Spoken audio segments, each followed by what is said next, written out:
Bismillahirrahmanirrahim. So today we are going to discuss plastic analysis of beams. अभी तक आपने जितना एनालिसिस पढ़ा ये इलास्टिक एनालिसिस है, यानी इलास्टिक और प्लास्टिक इन दोनों वर्ड्स का ताल्लुक मटेरियल के स्ट्रेस स्ट्रेन बिहेवियर से है, यानी क्या मटेरियल का स्ट्रेस लेवल अभी इलास्टिक रेंज में है या प्लास्टिक रेंज में चला गया। ठीक, अभी तक जितना एनालिसिस था इस सब पे हम ये अज्यूम कर रहे थे कि मसलन किसी बीम पे जो भी लोड लग रहा है उस बीम में जो स्ट्रेसेस प्रोड्यूस हो रहे हैं वो स्ट्रेसेस इस इलास्टिक रेंज के अंदर अंदर हैं। अब हम ये आज डिस्कस करेंगे कि अगर बीम का स्ट्रेस लेवल इलास्टिक रेंज से बाहर जाता है तो फिर उसको कैसे एनालाइज करेंगे। अगर आप स्टील को कंसिडर करें, माइल्ड स्टील, और उसके स्ट्रेस स्ट्रेन डायग्राम आपने देख ली होगी, तो वो डायग्राम नॉर्मली कुछ इस तरह की शेप की होती है कि शुरू में एक स्ट्रेट पोर्शन होता है जिसके अंदर जो इलास्टिक रीजन होता है, और उसके बाद वो यील्डिंग पोर्शन आता है, और फिर यील्डिंग पॉइंट आता है, और उसके बाद वो यील्डिंग रीजन कंटिन्यू करता है, और उसके बाद फिर वो स्ट्रेन हार्डनिंग जोन आता है, और फिर उसके बाद फाइनली वो रप्चर करता है। ठीक, ये वाला जो पॉइंट है इस पर फ्रैक्चर हो जाता है। तो नॉर्मली इस तरह की स्ट्रेस स्ट्रेन डायग्राम होती है स्टील की, लेकिन हम अब और जाहिर है आपको ई का पता होगा, मॉडुलस ऑफ इलास्टिसिटी का, which is a ratio of stress to the strain within elastic limit. इसका मतलब है कि इस लाइन की जो स्लोप है उसको हम कह सकते हैं ई। ठीक है, यानी इस लाइन की स्लोप आप कैसे निकालेंगे, this value divided by this value. अब ये क्या चीज़ है, स्ट्रेस, और ये क्या है, स्ट्रेन। सो इसका मतलब ये है कि ओरिजिनली तो, और ये टेंशन वाली साइड पे हम लोड करें तो फिर ये इस तरह की सिचुएशन बनेगी, और अगर कंप्रेशन वाली साइड पे लोड करेंगे तो फिर कंप्रेशन वाली साइड पे बीम उस तरह की बिहेवियर देगा, स्ट्रेस स्ट्रेन डायग्राम बनेगी उसकी, compressive stress versus compressive strain, और इस केस में ये tensile stress versus tensile strain diagram है। हम अपने एनालिसिस को सिंप्लीफाई करने के लिए इस एक्चुअल जो स्ट्रेस स्ट्रेन डायग्राम है इसकी जगह पे एक idealise stress strain diagram use करेंगे। आइडियलाइजेशन हम क्या करेंगे, यहां तक तो उसी तरह कंटिन्यू करेंगे जैसे एक्चुअल है, एक straight line up to sigma yield, और उसके बाद हम स्ट्रेट लाइन एज्यूम करेंगे। आल्दो एक्चुअल में वो यील्डिंग जोन के बाद एक स्ट्रेन हार्डनिंग जोन आ रहा है जिसके अंदर स्ट्रेस फिर से बढ़ना शुरू हो जाता है, लेकिन हम उस increase in stress at due to strain hardening को नेग्लेक्ट करेंगे for the sake of simplification. ठीक हो गया। इसका मतलब ये है कि हम मैक्सिमम स्ट्रेस लेवल जो एज्यूम करेंगे बीम में वो सिग्मा यील्ड ही एज्यूम करेंगे। ठीक, ये और हम एक अजम्पशन हमारी ये होगी इस पूरे एनालिसिस के अंदर कि हम स्ट्रेन हार्डनिंग को नेग्लेक्ट करेंगे और यील्डिंग के बाद एक कांस्टेंट लाइन एज्यूम करेंगे, स्ट्रेस स्ट्रेन डायग्राम है एक अजम्पशन। दूसरी अजम्पशन ये होगी कि जो बिहेवियर इसका टेंशन में है वही बिहेवियर कंप्रेशन में है, यानी टेंशन में इसकी यील्डिंग स्ट्रेस सिग्मा यील्ड है और यही वैल्यू कंप्रेशन में इसकी है, यानी sigma yield in compression is same as sigma yield in tension. और इसी तरह E of the tensile, E tensile is same as the E compressive, यानी इन दोनों लाइंस की सेम स्लोप हम एज्यूम करेंगे। क्लियर हो गया। Next, plastic section plane section remains plane after bending. ये हम बहुत दफ़ा पढ़ चुके हैं कि आप एज्यूम ये करें, ये बहुत काफ़ी हद तक ये एक ट्रू एजम्पशन है, बहुत ज़्यादा इसमें डेविएशन नहीं है। Give me a second. और इस plane section remains plane after bending का ये मतलब है कि strain distribution will remain linear with respect to depth of the section. ठीक है, बीम की डेप्थ के अलोंग अगर आप स्ट्रेन को प्लॉट करें तो वो एक linear variation along the depth, zero at the neutral axis, increases linearly on one side towards tensile and then also on the other side linearly, यानी लीनियर रिलेशनशिप है विद द डेप्थ। अगर आप ये assumption ले रहे हैं plane section remains plane after bending, यानी ये हमारी अजम्पशंस हैं, और इन अजम्पशंस की बेस पे now we are going to see how the behavior, how does the beam behave when we go beyond the elastic limit range। आपने beam के फ्लेक्सुरल स्ट्रेसेस, जिसको बेंडिंग स्ट्रेसेस आप बोलते हैं, वो पढ़ा हुआ, और आपने ये फार्मूला भी पढ़ा होगा उसमें। ठीक, sigma equal to minus M Y over I. इस फार्मूले के अंदर sigma is the normal, is the bending stress, जो कि एक नॉर्मल स्ट्रेस होती है, यानी या टेंसाइल या कॉम्प्रेसिव, और m is the moment at जिस सेक्शन के ऊपर आप ले रहे हैं। मसलन कोई बीम है, उसके लेट्स मैं सिंपली सपोर्टेड ड्रॉ कर रहा हूँ, जो भी उसके ऊपर लोड लग रहा है, अगर आप इस सेक्शन के ऊपर आपने ये जो अगर आप इस सेक्शन पे बात कर रहे हैं तो आपका जितना इस सेक्शन के ऊपर मोमेंट है उतना आप वैल्यू सब्स्टिट्यूट करेंगे यहाँ पे, यानी bending moment at that section जहां आप बात कर रहे हैं। और y क्या चीज है? उस क्रॉस सेक्शन का मोमेंट ऑफ इनर्शिया है। और y क्या चीज है? उसी क्रॉस सेक्शन में आप डिपेंड कर रहा होगा कि आप न्यूट्रल एक्सिस से कितने डिस्टेंस पे स्ट्रेस कैलकुलेट कर रहे हैं। ठीक, सो जितने डिस्टेंस पे आप मसलन अगर आप मैं न्यूट्रल एक्सिस की तरफ भी आता हूँ कि न्यूट्रल एक्सिस कैसे लोकेट करते हैं, लेकिन y क्या है? Distance of the fibre from neutral axis. जिस फाइबर के ऊपर आप बेंडिंग स्ट्रेस फाइंड कर रहे हैं, मसलन अगर एक रेक्टेंगुलर सेक्शन हो तो उससे आप बेहतर शायद समझ जाए। अगर ये मेरा न्यूट्रल एक्सिस है और मैं इस जगह पे स्ट्रेस फाइंड करना चाह रहा हूँ तो ये डिस्टेंस y कहलाएगा।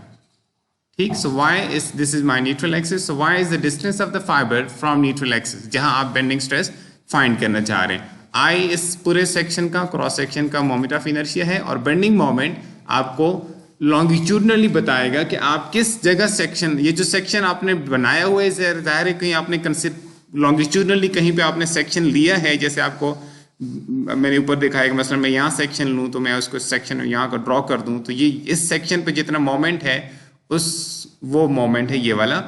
और आप इसका नेगेटिव साइन भी समझ सकते हैं। क्यों? अगर आपका बेंडिंग मोमेंट पॉजिटिव हो तो पॉजिटिव y यानी टॉप, पॉजिटिव y का मतलब है कि ये इस डायरेक्शन में y पॉजिटिव है ना, टॉप पर, न्यूट्रल एक्सिस से टॉप की तरफ जाए। मतलब अगर मैं फाइबर यहाँ पे लूँ इस जगह पे तो इस जगह पे मेरा y पॉजिटिव है, और अगर मैं बेंडिंग मोमेंट की जो वैल्यू है वो भी मेरी पॉजिटिव हो इस लोकेशन पे तो ये भी पॉजिटिव, ये भी पॉजिटिव, ये तो पॉजिटिव ही रहेगा, ये तो हमेशा पॉजिटिव रहेगा। तो इसका मतलब ये है कि ये पॉजिटिव इंटू पॉजिटिव एक पॉजिटिव वैल्यू होगी और ये नेगेटिव फाइनली इसको नेगेटिव आंसर बनाएगा। इसका मतलब क्या है कि अगर पॉजिटिव बेंडिंग मोमेंट अप्लाई हो यानी सैगिंग हो रही हो तो टॉप वाले फाइबर्स न्यूट्रल एक्सिस से ऊपर वाले फाइबर्स में क्या प्रोड्यूस होगी? नेगेटिव बेंडिंग स्ट्रेस, जिसका हम क्या कहेंगे? कंप्रेसिव स्ट्रेस एज पर अवर साइन कन्वेंशन। ठीक हो गया? सो ये फार्मूला है आपके पास sigma equal to minus M Y over I. इसकी जो डेरिवेशन अगर आपने पढ़ी होगी मैकेनिक्स ऑफ मटेरियल में, इसकी डेरिवेशन के अंदर आपने कुछ एजम्पशंस ली हुई हैं, वो मैं आपको थोड़ा सा रिकॉल करवाता हूँ। एक एजम्पशन तो उसमें यही है कि plane section remains plane even after bending.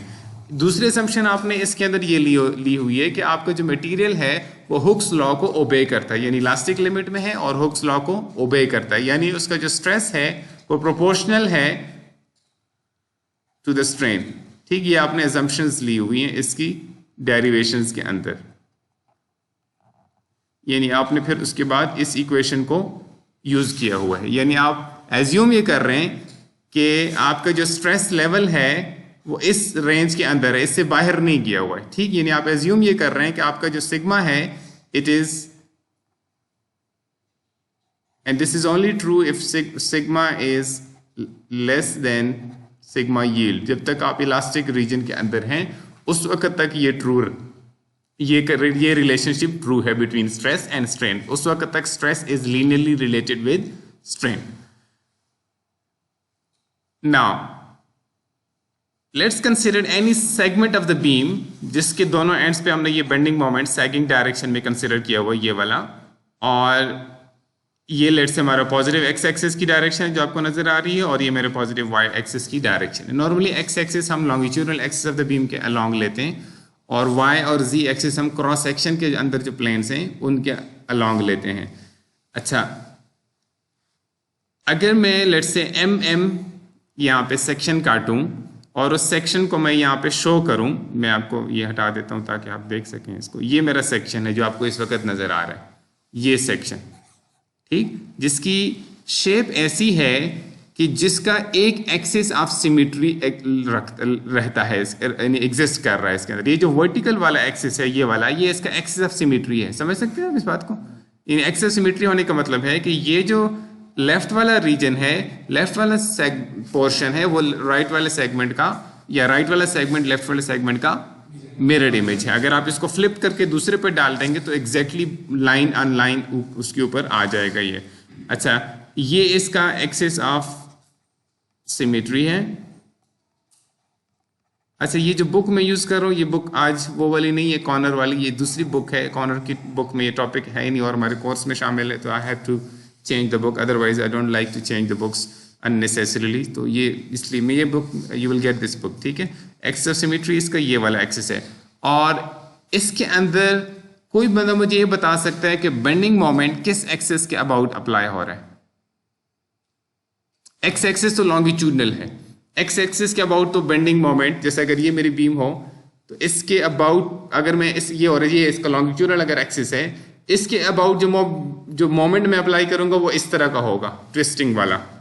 यही एक्सिस एक्स एक्सिस के अबाउट अप्लाई हो सकता है। ऐसे ही ना, मैं इसको ऐसे अगर ट्विस्ट करूं तो मैं ट्विस्टिंग ऐसे करना चाह रहा हूं और मेरा एक्स मोमेंट इस एक्सिस के अबाउट है, ठीक। आप मुझे बता सकते हैं कि ये जो बेंडिंग मोमेंट यहाँ पे शो हो रहा है ये किस एक्सिस के अबाउट है। अगर आप अपने फिंगर्स इस मोमेंट के अलोंग कर्ल कर लें तो आपका जो थंब है वो पॉइंट करेगा अलोंग दी एक्सिस ऑफ जिसके अबाउट है लग रहा है ये moment, along Z, about Z axis. Very good. इसका मतलब है ये जो हम m लिख रहे होते हैं, असल में अगर हम पूरा लिखना चाहें तो ये mz लिखा होता है। ये जितने भी आपने बेंडिंग मोमेंट डायग्राम्स बना रहे हैं, जितने भी आप शो कर रहे होते हैं, वो basically m about z axis होता है। लेकिन हम क्योंकि हर दफा हमें अंडरस्टूड होता है कि अबाउट z है तो हम उसको लिख नहीं रहे होते, वरना जितने भी अभी तक आपने बेंडिंग मोमेंट को पढ़ा है, या चाहे डिटर्मिनेट हो या इंडिटर्मिनेट, उसमें m का मतलब mz होता है। लेकिन हम शॉर्टनेस के लिए, टाइम सेव करने के लिए हम इसको z लिख नहीं रहे होते। और इसका मतलब है ये जो I है ये भी अबाउट z हम ले रहे होते हैं, ठीक। यानी अगर मैं सेक्शन को देखूं तो ये मेरा, ये जो जिसको इस केस में आप हॉरिजॉन्टल कह सकते हैं, ये मेरा z एक्सिस है। इसी के अबाउट बेंडिंग मोमेंट अप्लाई हो रहा है और इसी के अबाउट मेरा I कैलकुलेट हो रहा है, मोमेंट ऑफ इनर्शिया। ओके,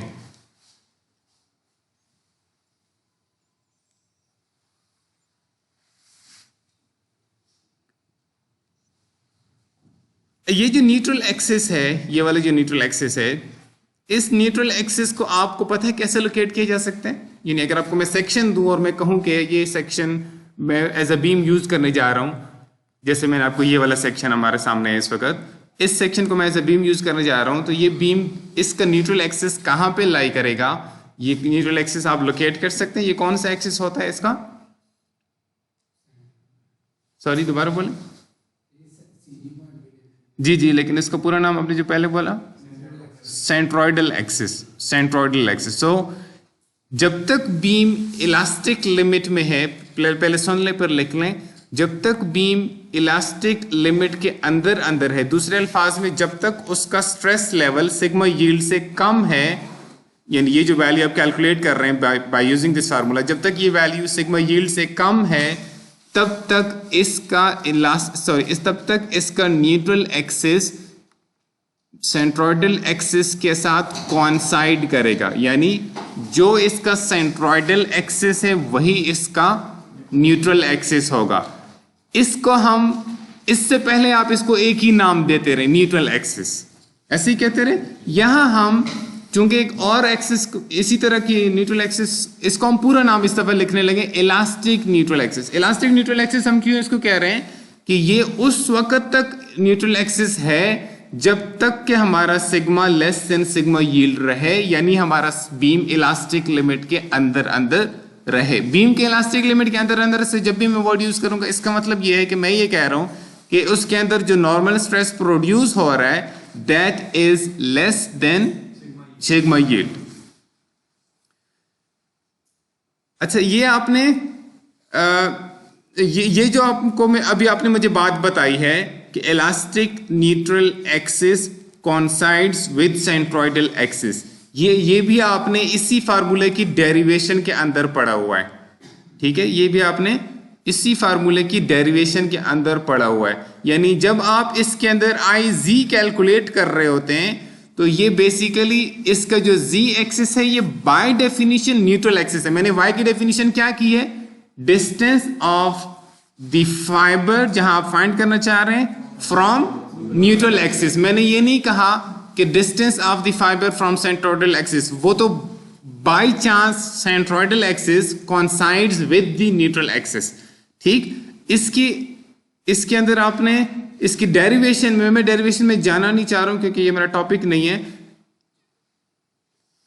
इसकी डेरिवेशन की वीडियो आपको वैसे मैकेनिक्स ऑफ मटेरियल में मेरा इस आज के बाद अगले वीक वाला लेक्चर शायद इसी का होगा, तो अगर आप if you want to have a quick recall, मैं उसकी वीडियो अपलोड करूंगा तो you can see the derivation. अगर आपको कंफर्म करना हो कि जो मैं आपको बता रहा हूँ कि आपने इसकी डेरिवेशन में ये पढ़ा है, तो आप उसको कंफर्म कर सकते हैं।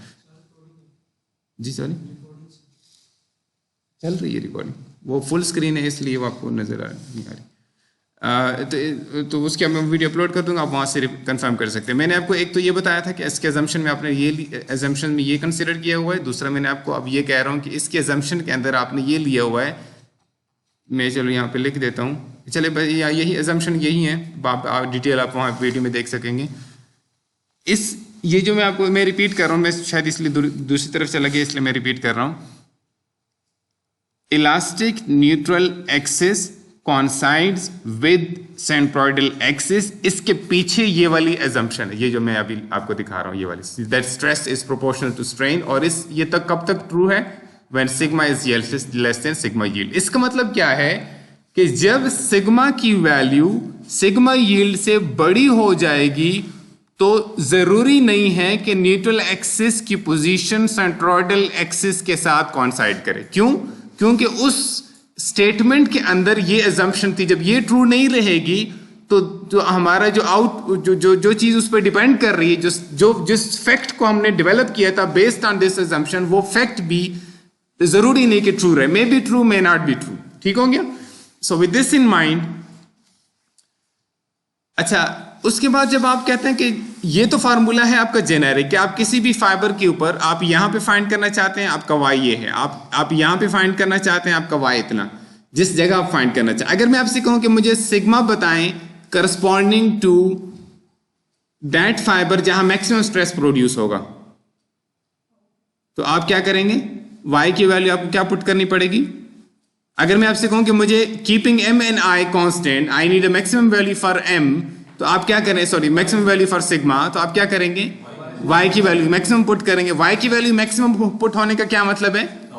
You will have to go, इस पर्टिकुलर केस में I mean generally speaking you have two options to go farthest from neutral axis. Top वाली साइड पे फारदेस्ट फाइबर पे जा सकते हैं एंड बॉटम वाली साइड पे फारदेस्ट फाइबर पे जा सकते हैं। देयर आर टू पॉसिबल, यानी एक आपके पास, मैं इसको y टॉप, इसको मैं y टॉप कह रहा हूं, y टॉप, और एक ऑप्शन आपके पास है दूसरा कि आप बॉटम वाली साइड पे मैक्सिमम चले जाएं, जिसको मैं वाई बी कह रहा हूं, वाई बॉटम। अब वाई मैक्स क्या होगा? Larger of Y top and Y bottom. ठीक? सो इस पर्टिकुलर केस में इस बीम के अंदर Y top is greater than Y bottom, क्योंकि न्यूट्रल एक्सिस थोड़ा सेंटर से नीचे करके लाई कर रहा है, तो वो ऊपर वाला का जो डिस्टेंस है वो बड़ा हो गया। So Y top in this case is larger than Y bottom. अच्छा, हम इस फार्मूले को अगर मैं इस फार्मूले को इस तरह से लिख दूं, इसी फार्मूले को आपने इसको पढ़ा भी होगा, आपने स्टील स्ट्रक्चर के डिजाइन में कहां पहुंच गए आप लोग? अच्छा, अभी कंप्रेशन मेंबर में, उसके बाद आप बेंडिंग यानी बीम्स को डिजाइन करने पे आएंगे। तो अभी आज जो मैं पढ़ा रहा हूं ये आपको वहां बहुत ज्यादा काम आने लगा है। ठीक? वाई मैक्स में इसको कहने लगा। इसी क्वेश्चन को मैं लिख सकता हूं, मैं जस्ट इस y को नीचे यहां पे ले आया हूं। ठीक हो गया? क्लियर? सो इस टर्म को आप क्या कहते हैं? Section modulus. और हम अब इसको पूरा नाम देने जा रहे हैं इलास्टिक सेक्शन मॉड्यूलस, जिसको हम, अच्छा इसकी रिप्रेजेंटेशन भी थोड़ा सा देख लो। हम इसको यहाँ पे ZE से रिप्रेजेंट करने जा रहे हैं क्योंकि बुक में यही रिप्रेजेंटेशन है। कुछ बुक्स में आपको S की रिप्रेजेंटेशन मिलेगी, कैपिटल S। ठीक है? लेकिन हम इसको ZE यहाँ पे यूज करने जा रहे हैं just to be consistent with the book, ताकि बुक में बाद में कंसल्ट करें तो आपको कंफ्यूजन ना हो। सो हम इसका मतलब लिख सकते हैं sigma equal to minus m over, अच्छा अब इसके अंदर चूंकि मैं इसको y को मैं मैक्स ले रहा हूं तो मैं इसको भी मैक्स कहूंगा, और इस वक्त मैं सिर्फ मैं इसमें इंटरेस्टेड हूं कि ये वैल्यू आती क्या है। क्यों मैं सिर्फ वैल्यू में इंटरेस्टेड हूं? क्योंकि मैंने ऊपर अजम्पशन लिया है इससे पहले मैंने अजम्पशन ले ली थी कि चाहे टेंशन वाली साइड पे यील्डिंग की बात हो, चाहे कंप्रेशन वाली साइड पे यील्डिंग की बात हो, दोनों सूरतों में वो इक्वल है। चाहे सिग्मा इस तरफ यील्डिंग पे पहुंच जाए या इस तरफ यील्डिंग पे पहुंच जाए, दोनों सूरतों में वो यील्ड करेगा। ठीक, तो इस वक्त चूंकि हम इस अजम्पशन की बेस पे हमें सिर्फ न्यूमेरिकल वैल्यू चाहिए, जब भी सिग्मा की न्यूमेरिकल वैल्यू सिग्मा यील्ड के ऊपर पहुंच जाएगी, चाहे टेंशन में पहुंच जाए चाहे कंप्रेशन में पहुंच जाए, तो हमारा बीम क्या कर जाएगा, यील्ड कर जाएगा। ठीक, सो इसका मतलब है we are only interested in the numerical value. मैं जीई लिख देता हूं just to be consistent with the book. M sigma equal to M over Z E. Now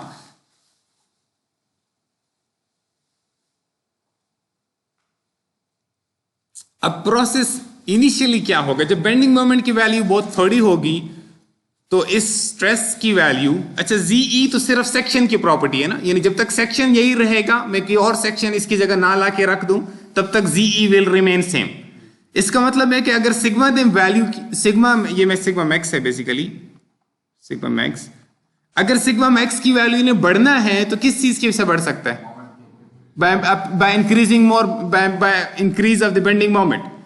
अब वो increase of the bending moment असल में जाहिर इसका मतलब है कि आप ऊपर से जो लोड अप्लाई कर रहे हैं वो बढ़ेगा, तो फिर वो बेंडिंग मोमेंट भी बढ़ेगा। लेकिन हम अभी उस वक्त ये नहीं कंसिडर कर रहे कि बीम लॉन्गिट्यूडनली किस तरफ बना हुआ है, स्पैन कितना है, लोडिंग कितनी लग रही है। हम ये कह रहे हैं एम की वैल्यू जिस सेक्शन पे आप कंसिडर कर रहे हैं, जहां एम सेक्शन जैसे मैंने शो किया यहाँ पे, वहां पे जब भी एम की वैल्यू बढ़ेगी तो आपका सिग्मा मैक्स की वैल्यू बढ़ती जाएगी। और अगर हम पूरी डिस्ट्रीब्यूशन की बात करें तो इस तरह की कोई डिस्ट्रीब्यूशन बनेगी। अगर आप इस इक्वेशन को देखें, इस इक्वेशन को,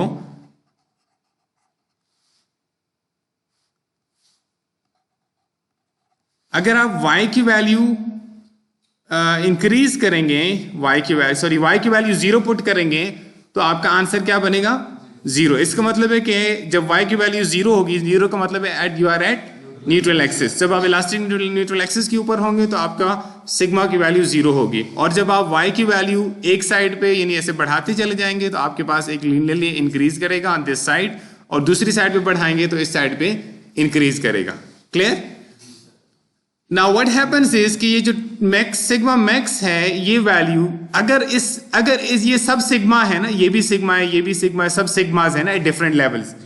अगर मैं m की वैल्यू बढ़ाते चले जाऊंगा तो सबसे पहले कौन सी वैल्यू सिग्मा यील्ड पे पहुंचेगी, सिग्मा मैक्स, क्योंकि वो किसी भी गिवन वैल्यू ऑफ m के लिए I get the maximum value at that location, जो एक्सट्रीम टॉप है इस वक्त मेरे केस में।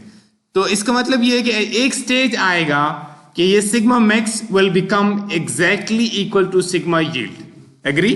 जिससे आपके पास कुछ इस तरह की सिचुएशन बन जाएगी। ये देखिएगा, ये अब पहले मैंने यहां कुछ नहीं लिखा था सिग्मा, बस मैंने कह रहा हूं सिग्मा मैक्स।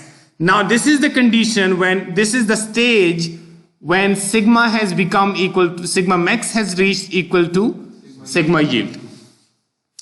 इस वक्त जो बेंडिंग मोमेंट लग रहा होगा, किस वक्त, जब sigma max becomes equal to sigma yield, उसको हम कह रहे हैं एम यील्ड। जो मैंने लिखा हुआ है, इस वक्त जो आपका बेंडिंग मोमेंट लग रहा होगा, यानी आप एम यील्ड क्या चीज है बेसिकली, एम यील्ड मैं कहता हूं M is equal to M yield. M is वही एम है जब मेरा सिग्मा मैक्स सिग्मा यील्ड पे पहुंच जाए। ये वाली डायग्राम, बी वाली डायग्राम में नजर आ रही है। This is now sigma yield. Now what happens next, अगर मैं फर्दर लोड बढ़ाऊंगा तो फर्दर बेंडिंग मोमेंट भी बढ़ेगा, यानी m will become greater than m yield। उससे क्या, what will happen next? मुझे एक चीज बताइएगा, ये जो स्ट्रेस लेवल है एज पर आवर एजम्पशन कि हमने कहा सिग्मा यील्ड के बाद flat, stress will not increase beyond sigma yield. इस एजम्पशन की बेस पे चाहे आप बेंडिंग मोमेंट बढ़ा भी दें तो क्या ये सिग्मा यील्ड फर्दर बढ़ सकता है? Because we are assuming that it remains constant after that, sigma yield के बाद। इसका मतलब है कि ये वैल्यू तो उतनी ही रहेगी, लेकिन नीचे वाली नीचे वाली जो वैल्यू थी जो कि पहले सिग्मा यील्ड के बराबर नहीं थी, उससे थोड़ी कम थी value, now it will increase and become equal to sigma yield. Strain बढ़ता जाएगा। मैं फिर रिपीट कर रहा हूं, ये मैं स्ट्रेस की बात कर रहा हूं। यहां का अगर मैं स्ट्रेन डायग्राम प्लॉट करता तो वो डायग्राम इसी तरह की एक लीनियर डायग्राम ही रहती। मैं आपके लिए यहां से लाइन ले लेता हूं, वो इसी तरह की लाइन ही रहती, स्ट्रेट लाइन। Getting it? यानी स्ट्रेन ये बढ़ जाएगा यहां पे ऊपर, लेकिन स्ट्रेस नहीं बढ़ेगा। समझ रहे हैं आप इस बात को? ओके, सो लेकिन इससे क्या होगा कि जैसे जैसे बेंडिंग मोमेंट बढ़ता जाएगा, जो न्यूट्रल एक्सिस के करीब वाले फाइबर्स हैं वो भी अपना स्ट्रेस लेवल कहां पहुंचेगा उनका? Sigma yield. इससे फाइनली हमारा स्टेज ये बन जाएगा कि जितने भी फाइबर्स हैं ऊपर और नीचे सारे के सारे यील्डिंग्स पे पहुंच जाएं। वहां से तो आगे बढ़ नहीं सकते एज पर अवर अजम्पशन। इसका मतलब है पूरे सेक्शन का स्ट्रेस लेवल एक ही हो जाएगा। न्यूट्रल एक्सिस से ऊपर कंप्रेशन जोन में सारा का सारा कंप्रेशन में यील्डिंग और न्यूट्रल एक्सिस से नीचे टेंशन जोन में सारा का सारा यील्डिंग के ऊपर, टेंसाइल में यील्डिंग। इस वक्त जो इनके बीच में बाउंड्री है, जहां से इलास्टिक से आप जहां से आप कंप्रेशन से टेंशन या वाइस वर्सा में जाते हैं, that would be called as neutral axis. उस पूरा नाम उसका क्या हो जाएगा? Plastic neutral axis. प्लास्टिक सिर्फ इसलिए उसको कह रहे हैं कि इस वक्त पूरे के पूरे फाइबर्स ऑफ द सेक्शन है प्लास्टिफाइड। ठीक हो गया? सो इलास्टिक न्यूट्रल एक्सिस क्या था? जब आपका sigma was less than sigma yield. Plastic neutral axis क्या हो गया? when all of the sigmas are equal to sigma yield. Clear? Now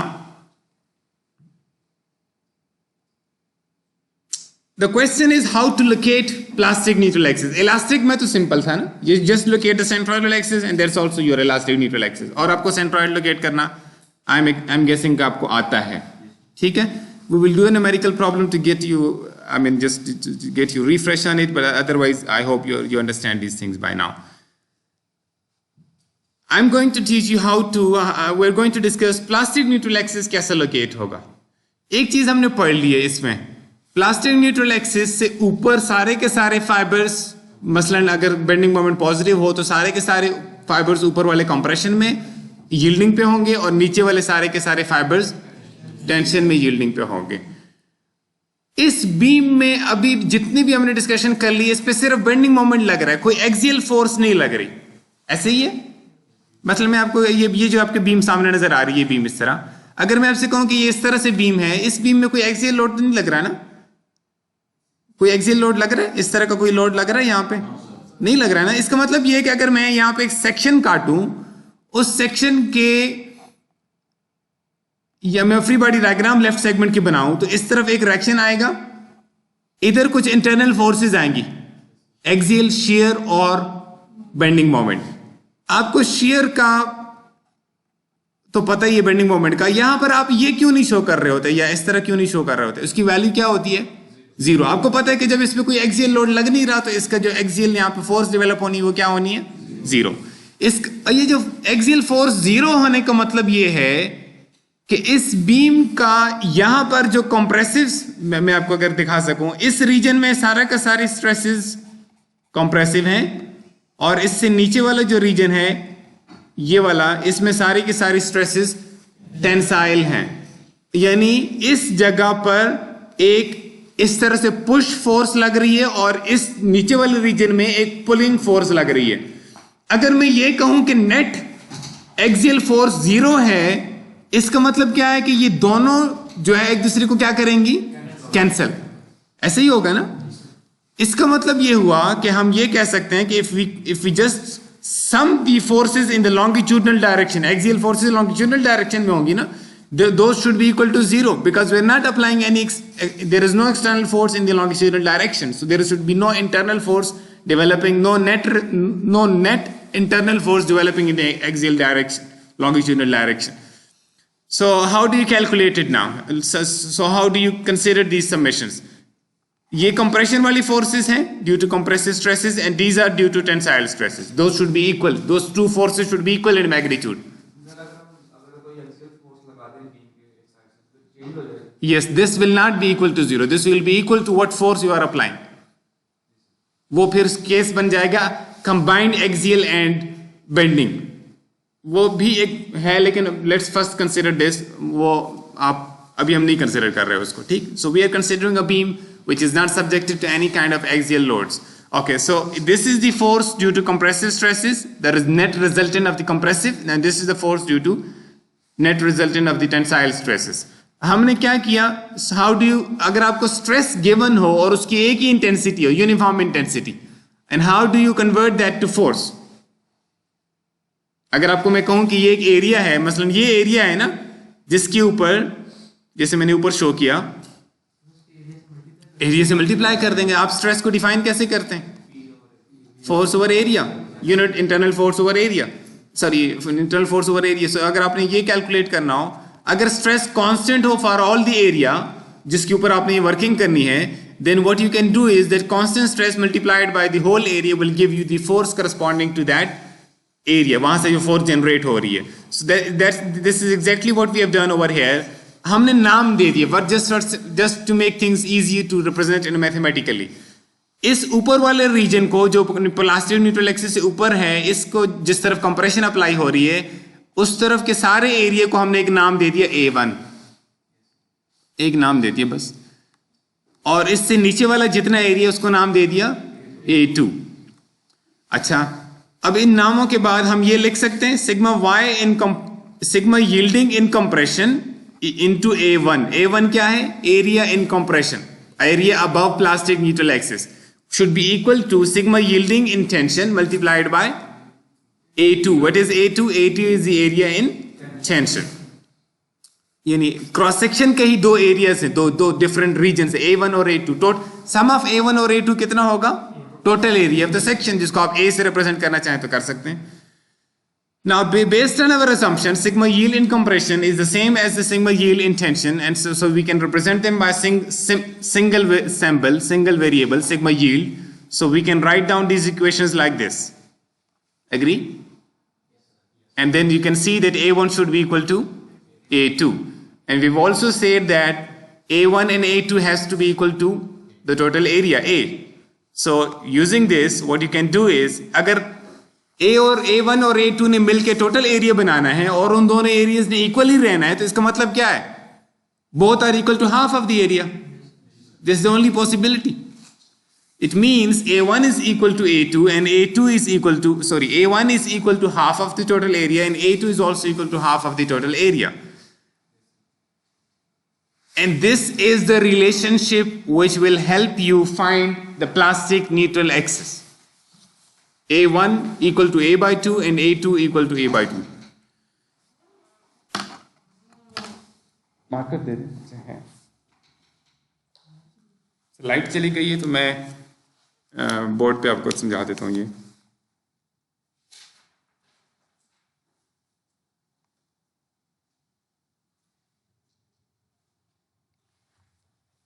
So the relationship to locate plastic neutral axis is this.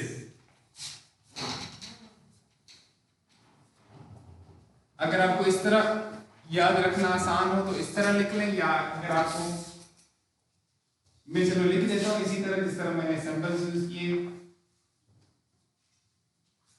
या इतना भी काफी है ये वाला relationship. This is the relationship for locating plastic neutral axis. This is how you will locate plastic neutral axis. A1 equal to A2. What does it mean? If I have, let's say, a rectangular section, if I have a rectangular section and I ask you to locate its plastic neutral axis, let's say this is B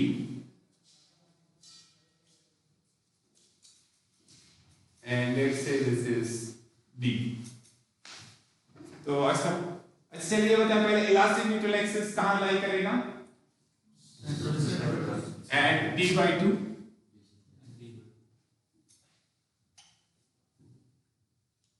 क्योंकि ये इसका क्या है,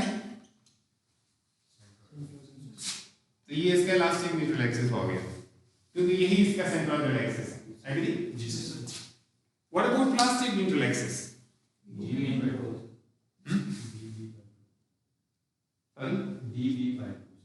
dp over 2। आप उस line को show कर सकते हैं वहां पे, जस्ट टू गेट एग्जैक्टली पता चल जाएगा कहां पे ले रहे हैं।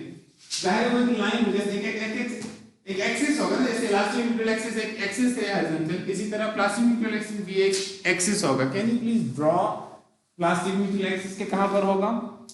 वो सेम ही होगा इधर। सेम, आप इसी के ऊपर ड्रॉ करेंगे, ठीक है, फाइन, दैट्स राइट।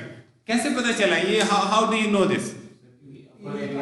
क्योंकि प्लास्टिक न्यूट्रल एक्सिस ने it has to divide two areas equally, upper and lower, tension and compression को इक्वली उसने डिवाइड करना है। और वो एक तभी हो सकता है अगर मैं लाइन यहीं पे रखूं। एग्री? इसका मतलब क्या हुआ? For a rectangular section, the elastic and plastic neutral axis coincide. In general, we say for biaxially symmetric section. Biaxially symmetric section का क्या मतलब है? ये इसका एक्सिस सिमेट्री है और ये भी इसका एक्सिस सिमेट्री है, यानी जिसके दो एक्सिस सिमेट्री हो उसको मैं कह रहा हूं बायएक्सियल एक्सिस सिमेट्री। ठीक है? तो जो सेक्शन बायएक्सियली सिमेट्रिकल हो उसका इलास्टिक और प्लास्टिक न्यूट्रल एक्सिस कोइंसाइड करते हैं। क्या क्या करते हैं? कोइंसाइड करते हैं। ठीक हो गया? क्लियर? एक तो ये वाले सेक्शंस हो गए जिसके एक से ज्यादा हो गए ना एक्सिस सिमेट्री, उसके इलास्टिक और प्लास्टिक न्यूट्रल एक्सिस कोइंसाइड करेंगे। ठीक? इसी तरह अगर मैं आपको एक सर्कुलर सेक्शन देता, वैसे डीप सर्कुलर नहीं होते लेकिन जस्ट एक्सप्लेन दिस, अब आप क्या कहेंगे? अगर मैं आपसे कहूं कि इसका इलास्टिक न्यूट्रल एक्सिस, तो आपको पता है ना ये वाला सेंट्रोइडल एक्सिस वाला।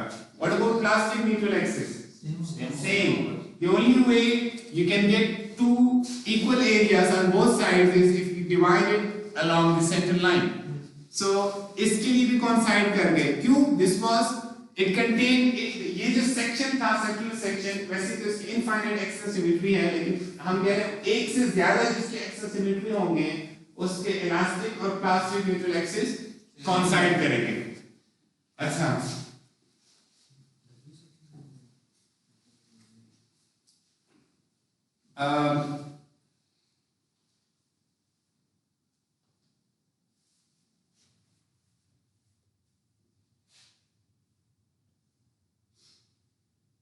ये सेक्शन को आप क्या कहते हैं? Channel section. अगर इसको चैनल सेक्शन को मैं इस तरह से, यानी जैसे ये बीम चल रही हो, इस तरह से मैं लोड करूं इसको, इस तरह से प्लेस, ऊपर से लोड लगे ये चैनल सेक्शन, इस तरह से प्लेस हो, तो इसका यानी इसका जो मोमेंट है इस एक्सिस के अबाउट लगे, तो इस एक्सिस, इसके बारे में आप मुझे बता सकते हैं इसका इलास्टिक न्यूट्रल एक्सिस कहां पर होगा? मिड डेप्थ के ऊपर, यहां पर इलास्टिक न्यूट्रल एक्सिस, क्योंकि ये इसका सेंट्रोइड बन जाएगा। प्लास्टिक न्यूट्रल एक्सिस कहां पर होगा? सेम। प्लास्टिक न्यूट्रल एक्सिस भी यही है। अब ये इसके कितने एक्सिस सिमेट्री हैं? कौन सा? यही वाला है ना? ये तो एक्सिस सिमेट्री नहीं है ना? इससे ये पता चला, ऐसे इसमें बेंडिंग मोमेंट कहां लग रहा है सारी सिचुएशन में? अगर मैं y इज इक्वल ड्रा करूं, इस तरफ y है और ये z है, इस तरफ मेरा y है और इस तरफ z है, इन सारी सिचुएशन में bending moment is along z axis. अगर मैं इसको डबल हेडेड एरो से शो कर दूं, क्योंकि इस तरह करते हैं, ये यही है ना सारी सिचुएशन, हम सारी सिचुएशन में कंसीडर कर रहे हैं जिसमें z के अबाउट बेंडिंग मोमेंट आ रहा है। पहले हमने क्या स्टेटमेंट दी? अगर एक से ज्यादा एक्सिस ऑफ सिमेट्री होंगे तो उसके इलास्टिक और प्लास्टिक न्यूट्रल एक्सिस कोइंसाइड करेंगे। पहले हमने ये कहा। अब हमने एक और सेक्शन ऐसा ढूंढ लिया जिसके दो एक्सिस सिमेट्री तो नहीं है लेकिन उसके भी इलास्टिक और प्लास्टिक न्यूट्रल एक्सिस कोइंसाइड कर रहे हैं। ये कौन से सेक्शंस होंगे? जिनका एक एक्सिस ऑफ सिमेट्री है लेकिन उसी एक्सिस ऑफ सिमेट्री के अबाउट बेंडिंग मोमेंट भी अप्लाई हो रहा है। बेंडिंग मोमेंट z के अबाउट अप्लाई हो रहा है ना, और यही z एक्सिस इसका क्या है? Axis of symmetry. तो इसका मतलब है अगर एक भी एक्सेस सिमेट्री हो लेकिन बेंडिंग मोमेंट उसी एक्सेस सिमेट्री के अबाउट अप्लाई हो रहा हो तो इसका मतलब है कि वो सेक्शन भी इलास्टिक और प्लास्टिक न्यूट्रल एक्सिस कोइंसाइड करेंगे उसके भी। ओके, अगर यही चैनल सेक्शन में इस तरह से प्लेस करता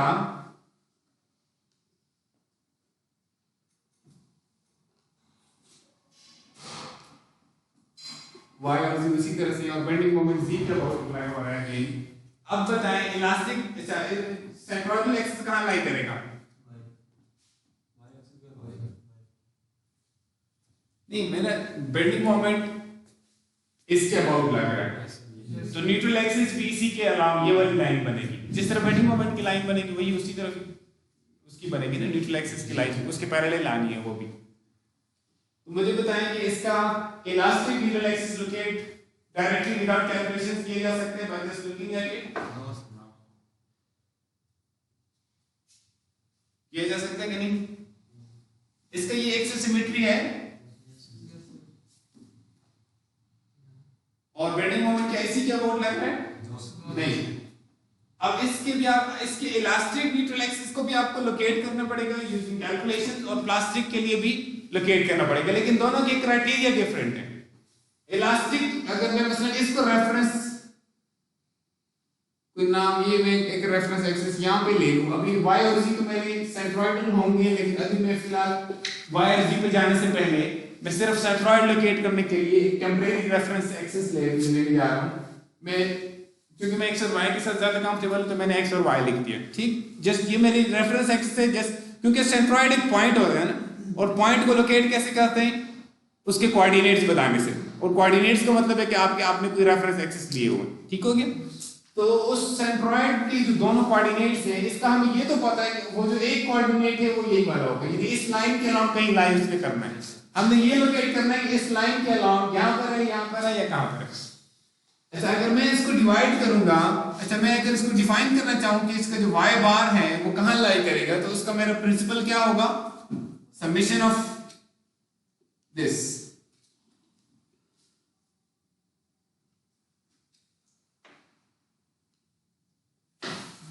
a1 y1 plus a2 y2 plus a3 y3 इसी तरह करते हैं divided by total area.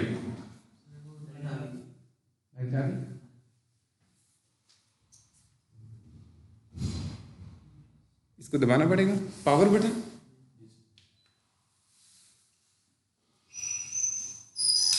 Elastic neutral axis का हमने कहा एक concept with the centroidal axis. Centroidal axis का ये यही है तरीका निकालने का, लेकिन प्लास्टिक न्यूट्रल एक्सिस को अगर मैं इसको y बार इधर ये लिख दूं ताकि आपको ये कह सकते हैं आप ये इलास्टिक न्यूट्रल एक्सिस को लोकेट करने के लिए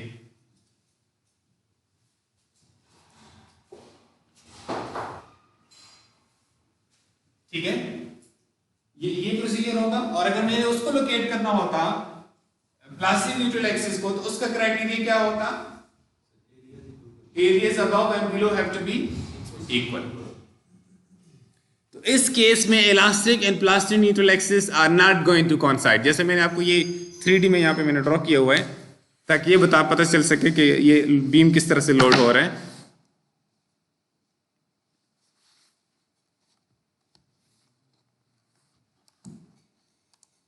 ठीक है, सो इलास्टिक न्यूट्रल एक्सिस में be somewhere over here, plastic neutral axis में be somewhere over here, depending upon की डायमेंशंस क्या हैं। Clear? Okay, so far we have only discussed how to locate the plastic neutral axis. पूरा section प्लास्टिफाई हो गया and there has to be a plastic neutral axis dividing the tensile at the compression zones, and we have just located कि plastic neutral axis कहाँ पे lie करेगा। Now the next question is what will be the, अच्छा अब मैंने कहा moment बढ़ता जाएगा ना, यहाँ पे हमने कहा मोमेंट आप बढ़ाते जाएं तो ये स्टेज होगा when m would be just equal to m yield। फिर और आगे जो मोमेंट स्टेजेस हैं इन दो stages m is greater than m yield। ये जो स्टेज है इस स्टेज पे जो बेंडिंग मोमेंट है we call it mp, p for plastic.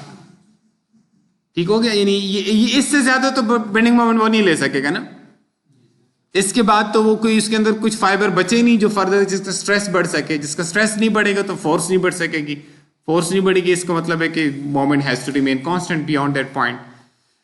अब ये एमपी कैसे कैलकुलेट होगा? इसी डायग्राम से कैलकुलेट होगा।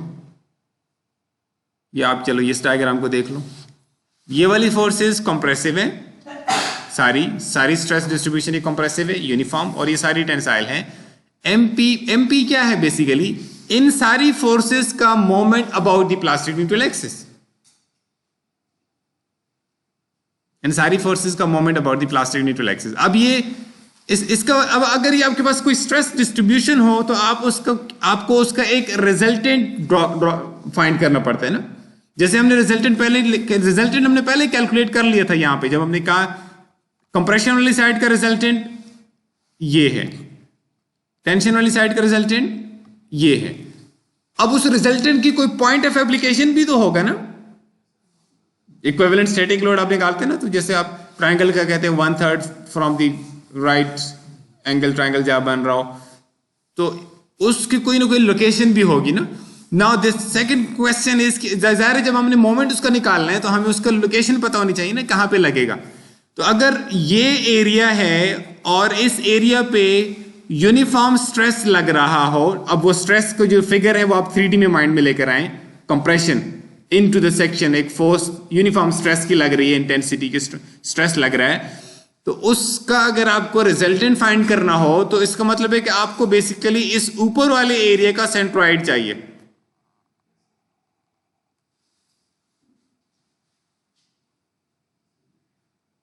जिसका हमने नाम दे दिया C1, centroid 1, A1 C1। A1 is the area above the plastic neutral axis, C1 is the centroid of the area above the plastic neutral axis।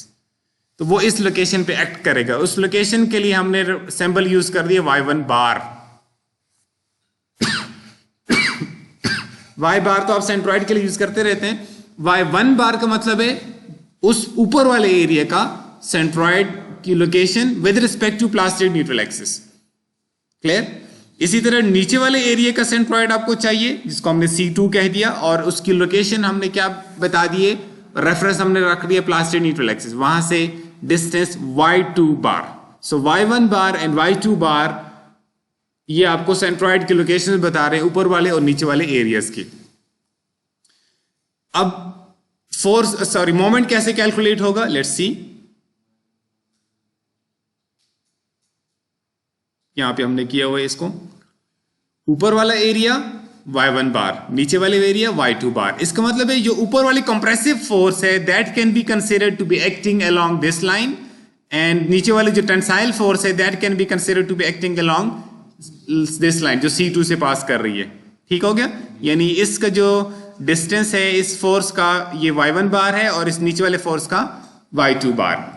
अब आप MP कैलकुलेट कर सकते हैं, मैंने MP पहले भी बता दिया। जितने भी यहाँ पे फोर्सेस हैं, एक तरफ कंप्रेसिव वाली फोर्स है, दूसरी तरफ टेंसाइल वाली फोर्सेस है, दोनों का आपने अलग अलग मोमेंट निकालना है about plastic neutral axis. So MP क्या चीज है? Moment of resultant compressive force about plastic neutral axis and plus moment of resultant tensile force about the same plastic neutral axis. So compressive force के लिए उसका moment कैसे calculate होगा, ये उसका मैग्नीट्यूड है, ये पहले कैलकुलेट कर चुके थे, stress multiplied by area in compression A1, और ये क्या है उसका lever arm from the plastic neutral axis Y1 bar, plus this is the force in tension sigma Y into A2 is the area in tension, and Y2 bar is the lever arm with respect to the plastic neutral axis। अब इसमें sigma yield is a constant क्योंकि दोनों equal हैं compressive और tensile के, so we can take it out as a common। We can say sigma yield times A1 Y1 bar plus A2 Y2 bar। Clear? Yes, both will be positive। क्यों? मैं आपको इस तरह से example दे देता हूँ। ये लाइन मैंने ड्रॉ कर दी है इस लाइन की जगह पे, ठीक है, ये जो डेप्थ वाली लाइन थी, डेप्थ के अलॉन्ग, इसके ऊपर अगर एक फोर्स, अच्छा मेरा रेफरेंस एक्सिस ये है, और अगर एक फोर्स यहाँ लग रही हो और दूसरी फोर्स यहाँ लग रही हो, इसका नाम C है, इसका नाम T है, तो इस दोनों का जो मोमेंट है अबाउट दिस एक्सिस, ये इसका मोमेंट इस डायरेक्शन में होगा सी वाले का।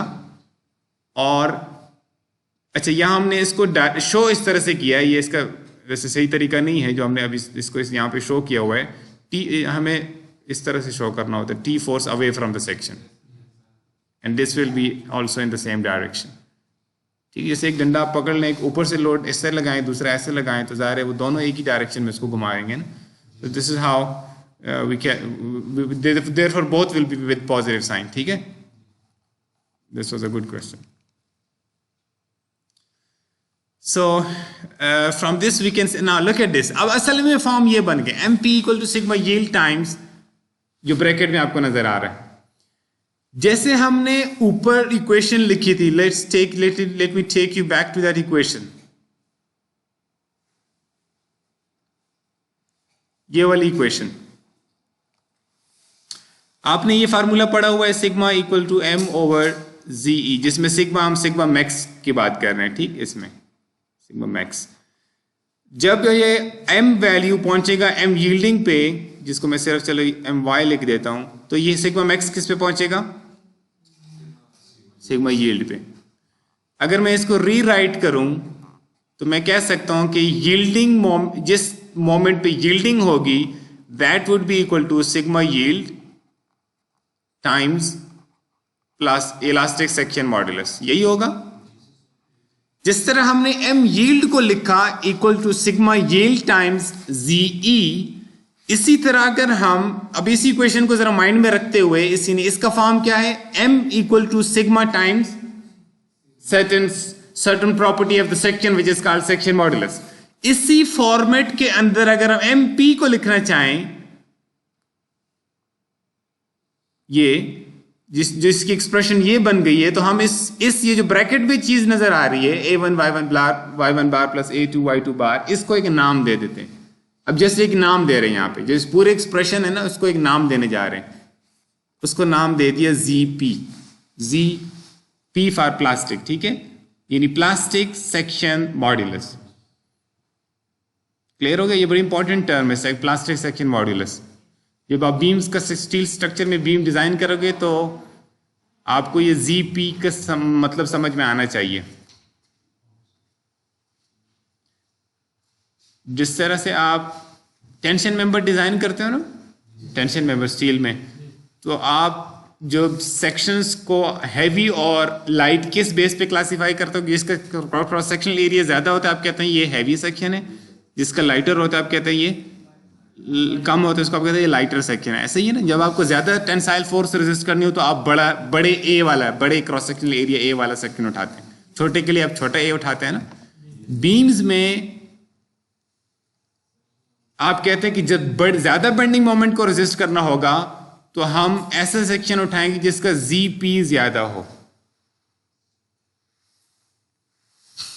ठीक है, आप पढ़ लगे डिटेल में, आपको सिर्फ समझाने का बता रहा हूं कि जैसे एक्सियल लोडिंग में रोल प्ले करता है ए रिप्रेजेंट करता है आपके सेक्शन, लाइटर है या हैवियर है। बेंडिंग में आपके सेक्शन कितना स्ट्रांग है, एक तो मटेरियल पर डिपेंड करते हैं ना, दूसरा सेक्शन कितना बड़ा है। वो सेक्शन कितना बड़ा है को कौन से पैरामीटर ने रिप्रेजेंट करना है? ZP ने। क्यों? आप जरा प्लास्टिक मोमेंट कैपेसिटी को देखें, it is equal to sigma yield. Sigma yield तो मटेरियल की प्रॉपर्टी होगी ना, कि स्टील का ग्रेड क्या है, इनटू ZP। ZP किस चीज की? ये इसमें देखो सारे पैरामीटर्स सेक्शन से रिलेटेड है। A1 क्या है? प्लास्टिक न्यूट्रल एक्सिस से ऊपर वाला एरिया, सेक्शन का प्रॉपर्टी हुई ना। A2 क्या है? प्लास्टिक न्यूट्रल एक्सिस से नीचे वाला एरिया, अगेन सेक्शन की प्रॉपर्टी हो गई। Y1 बार A1 का सेंट्रॉइड को रिप्रेजेंट कर रहा है, A2 के सेंट्रॉइड को Y2 बार रिप्रेजेंट कर रहा है। अगेन ये क्या हुआ? सारा सेक्शन की प्रॉपर्टी। इस सेक्शन की सारी प्रॉपर्टीज को लंप कर दिया हमने एक फैक्टर में, जिसको नाम दे दिया ZP, plastic section modulus. Clear?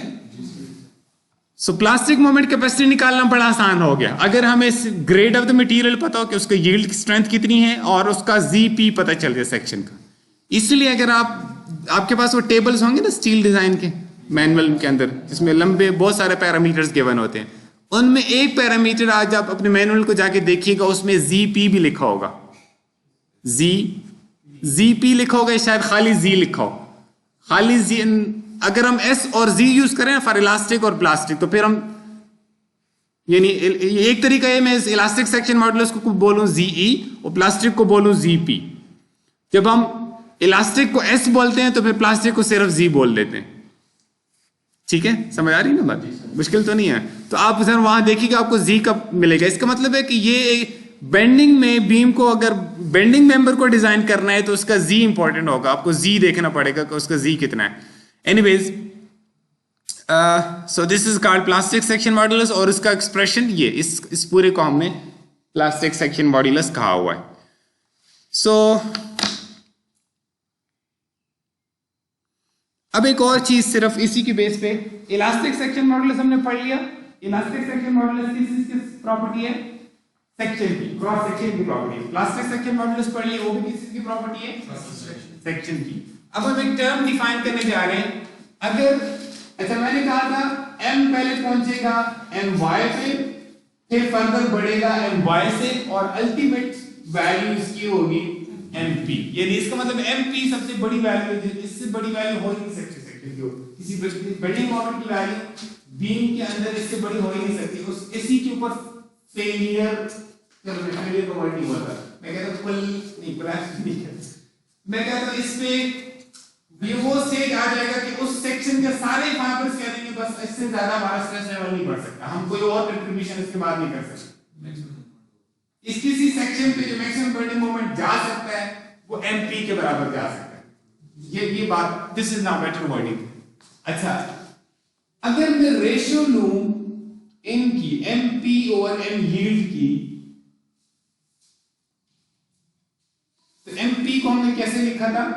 Sorry mp को sigma multiplied by plastic section modulus, जिसको Gp से रिप्रेजेंट कर दिया, डिवाइडेड बाय my को कैसे लिखा था? सर एक सेमिनार का वाले से अनाउंसमेंट करनी है तो कर दो बाद में। अस्सलाम वालेकुम यार, वो अभी सेमिनार में एक सिग्नेचर बिल्डिंग में एक सेमिनार हो रहा है ई रोजगार का, आप लोगों को पता ही होगा। ठीक है, एडमिन और यूनिटी के ट्रिब्यून के कोलैबोरेशन से एक इवेंट होने जा रहा है रोजगार का, तो 12 बजे से लेकर 1 बजे तक वहाँ पे इवेंट है। तो आप लोगों ने लाजमी आना सिग्नेचर बिल्डिंग में। ठीक है, आप लोगों की जो प्रेजेंस है वहाँ पे मैंडेटरी है। तो हमारी मीटिंग है जी 12 बजे हमारी मीटिंग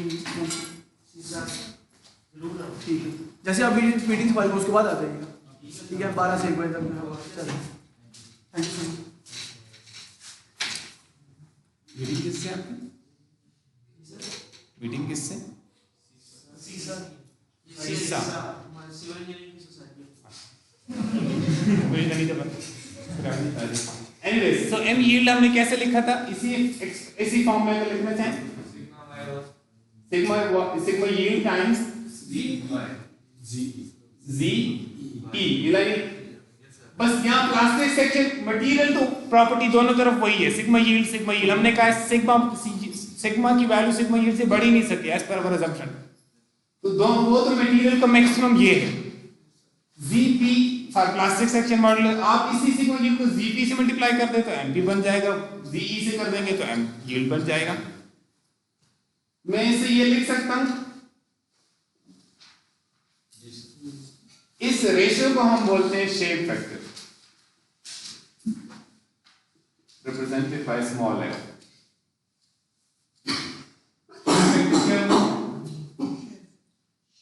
शेप फैक्टर, शक्ल फैक्टर, ठीक है।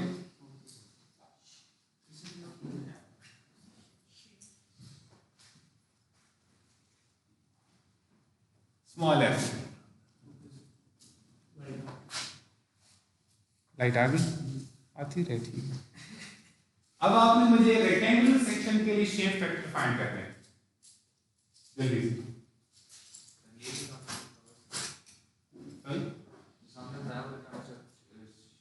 इसी शेप फैक्टर फाइंड करना है आपने।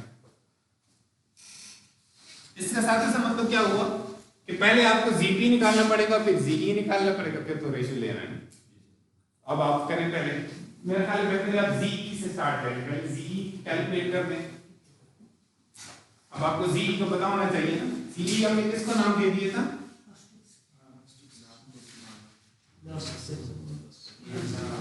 अगर मैं उसको इक्वेशन के फॉर्म में लिखना चाहूँ तो ऐसे लिख सकता हूँ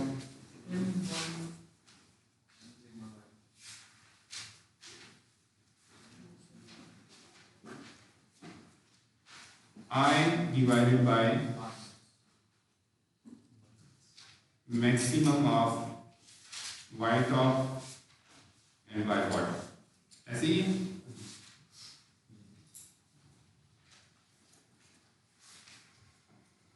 इस पर्टिकुलर केस रेक्टेंगुलर सेक्शन है तो इसके तो इक्वल ही हो जाएंगे ना, y टॉप और y बॉटम।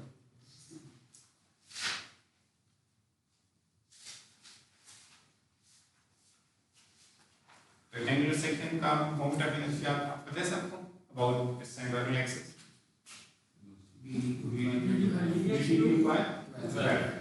ठीक है, ये बाकी रहता है आप लोग भी लगा लें।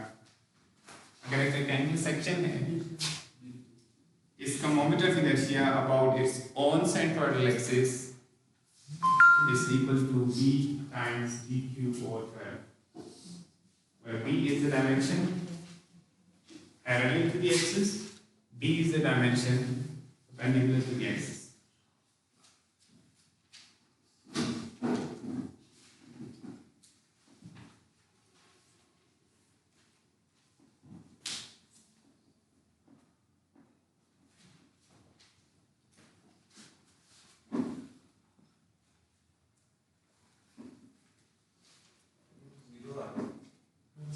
गैस जीरो आ गई।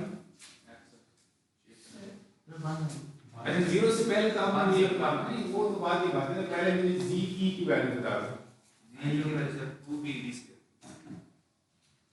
अच्छा जी में इसकी वैल्यू होगी ना, आएगी, वो क्या लिए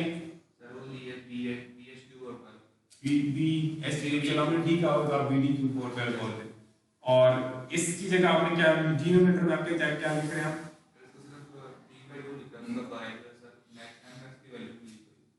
यानी आपने ऐसे लिखा है equal to B B cube over 12 divided by B by 2, तो इससे क्या बना answer,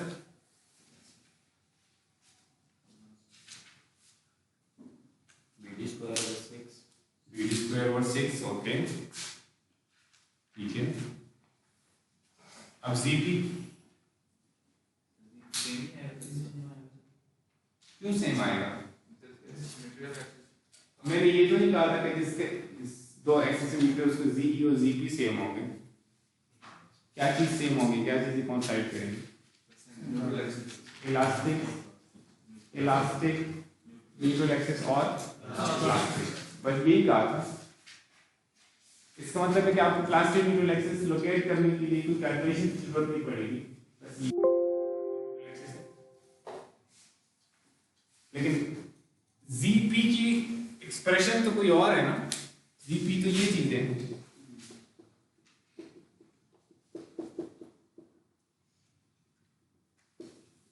a1 y1 bar plus a2 y2 बार,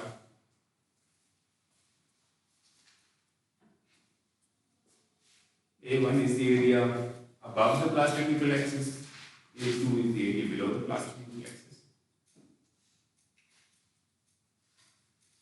BD square over 4. BD square करो, आप खुद बताएं मुझे, मैं क्यों बताऊंगा ये बात। अगर आपको पता है कि y1 बार है क्या, तो मैं खाली करके मुश्किल नहीं है।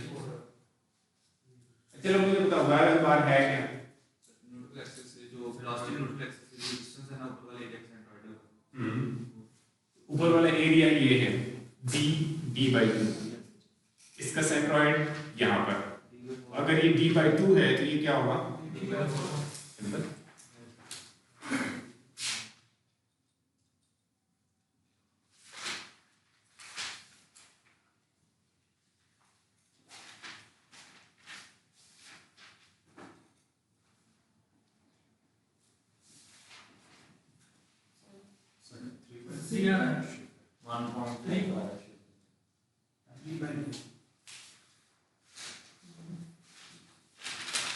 क्या क्या क्या three cancel shape factor three, तो आपने मिस्टेक की, अच्छा जी आप जी की क्या निकाला आपने, BD square by 2 ZT, हाँ जी बी स्क्वायर बाय 2, आप दोबारा कर दीजिएगा इसको, आसान है, तो बहुत आसान है। जीपी a1 क्या होगा y1 बार क्या होगा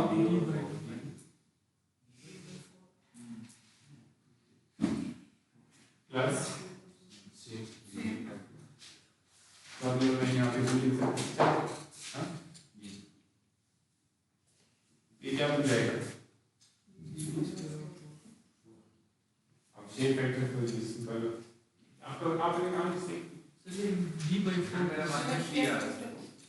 ये d/4 ये y1 बार की वैल्यू पुट की है इसकी y1 बार ये y1 बार है ऊपर जो एरिया है A1 उसका जो सेंट्रॉइड है उसका distance from plastic mutual axis अगर ये d/2 है तो इसका सेंट्रॉइड d/4 पे like half of d/2 so f would be simple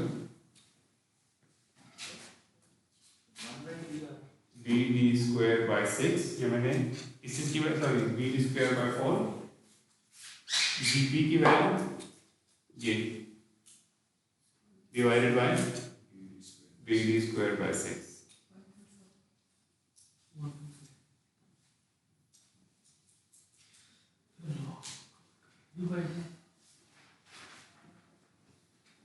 sorry d/2 3/2 यानी 1.5 ठीक हो गया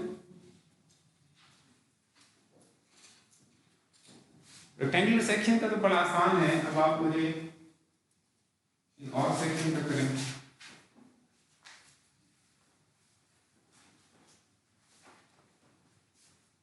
इसमें आसानी क्या थी मैडम दोनों का सेम एक्सिस पूरा बोला लास्ट में न्यूट्रल एक्सिस लास्ट में पूरा नहीं बोला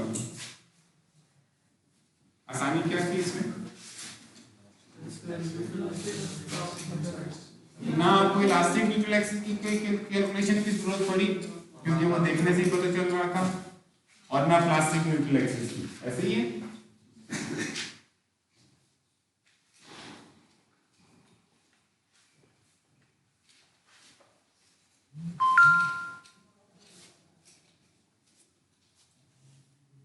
लाइट आ चुकी है जी सर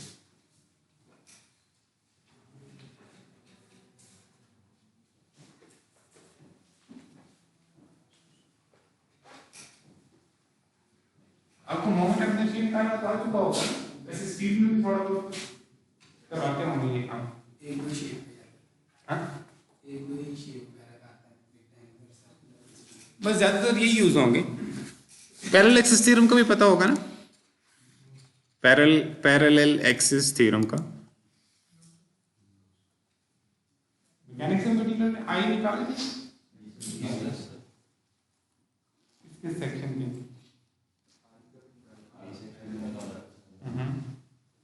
तो वो कैसे निकाला था तो पैरेलल एक्सिस थ्योरम के शायद नहीं निकाला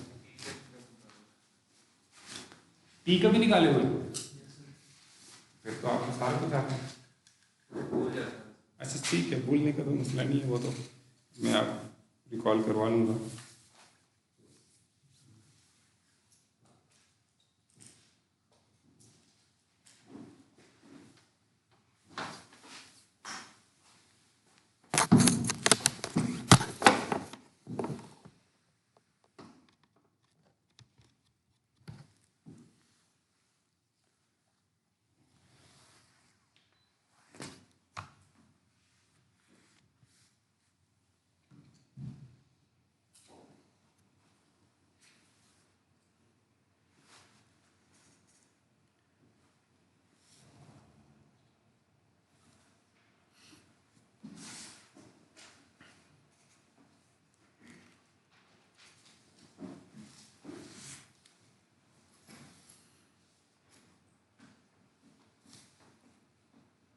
तो ये हमने डिस्कस कर लिया ठीक है फिर हमने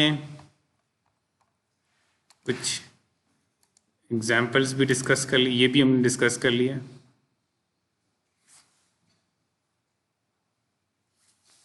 ठीक है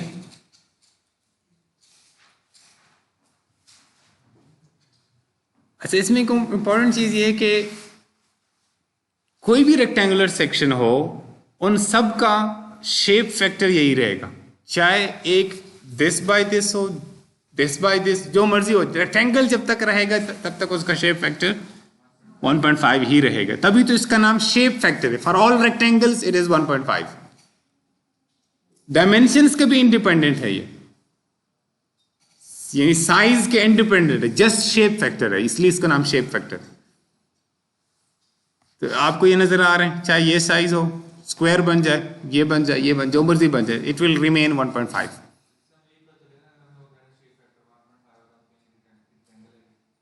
हाँ ठीक है, ये भी आप कह सकते हैं वाइस वर्सा, यानी going back from 1.5 to the case कि ये रेक्टेंगल का 1.5 होता है, तो आपको भी पूछे 1.5 किसका होता है, आप कहेंगे रेक्टेंगल का होता है।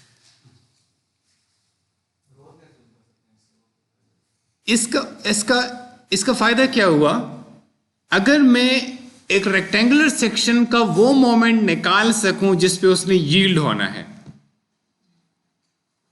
वो कैसे कैलकुलेट होगा, सिग्मा यील्ड इनटू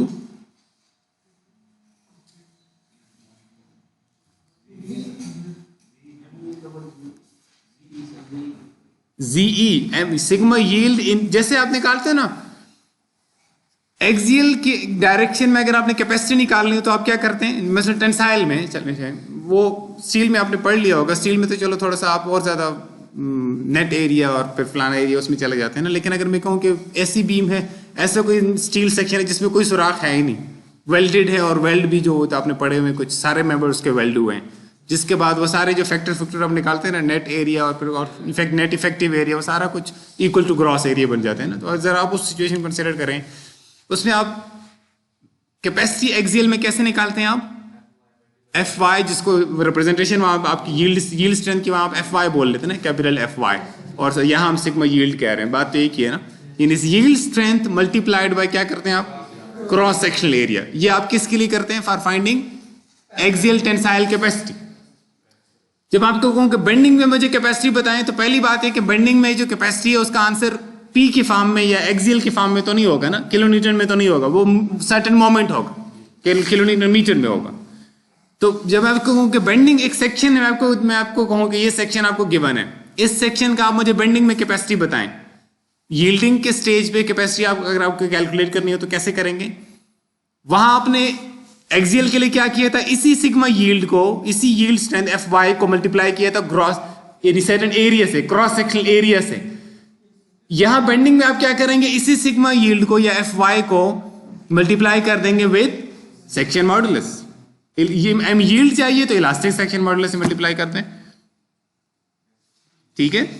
और अगर आपको इसका शेप फैक्टर पता हो तो आप इसी एम यील्ड को 1.5 से मल्टीप्लाई कर दें। अगर आपने ये कैलकुलेट कर दिया, अगर आपको पता है कि M shape factor is M P over M yield, और आपने ये कैलकुलेट कर दिया और आपने ये कैलकुलेट करना है, तो M P is equal to what, F times M yield.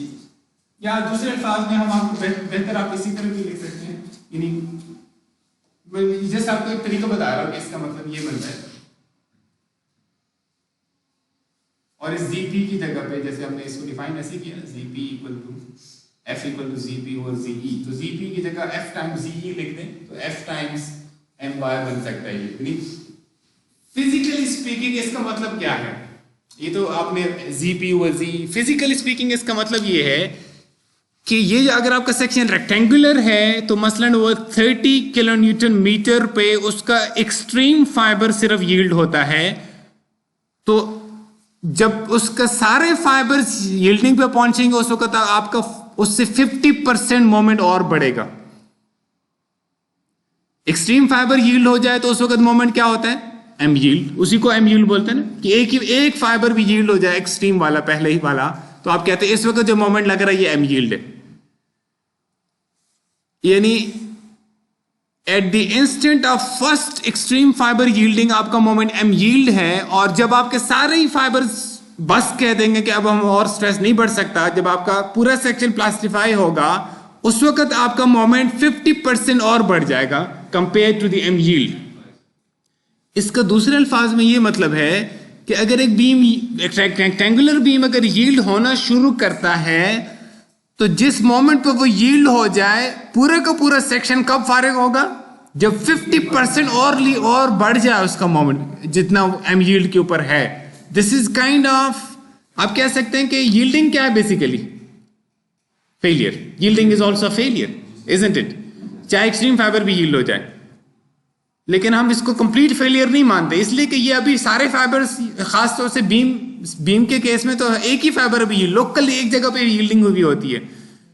इसका मतलब है कि जब यील्डिंग स्टार्ट हो जाएगी तो जब तक सारी यील्डिंग कंप्लीट होगी, सारे फाइबर्स यील्डिंग पे पहुंचेंगे, उस दौरान the moment can go up to 50% beyond that value. इसका मतलब है आपको सफिशिएंट मार्जिन मिल जाएगा before the actual failure takes place.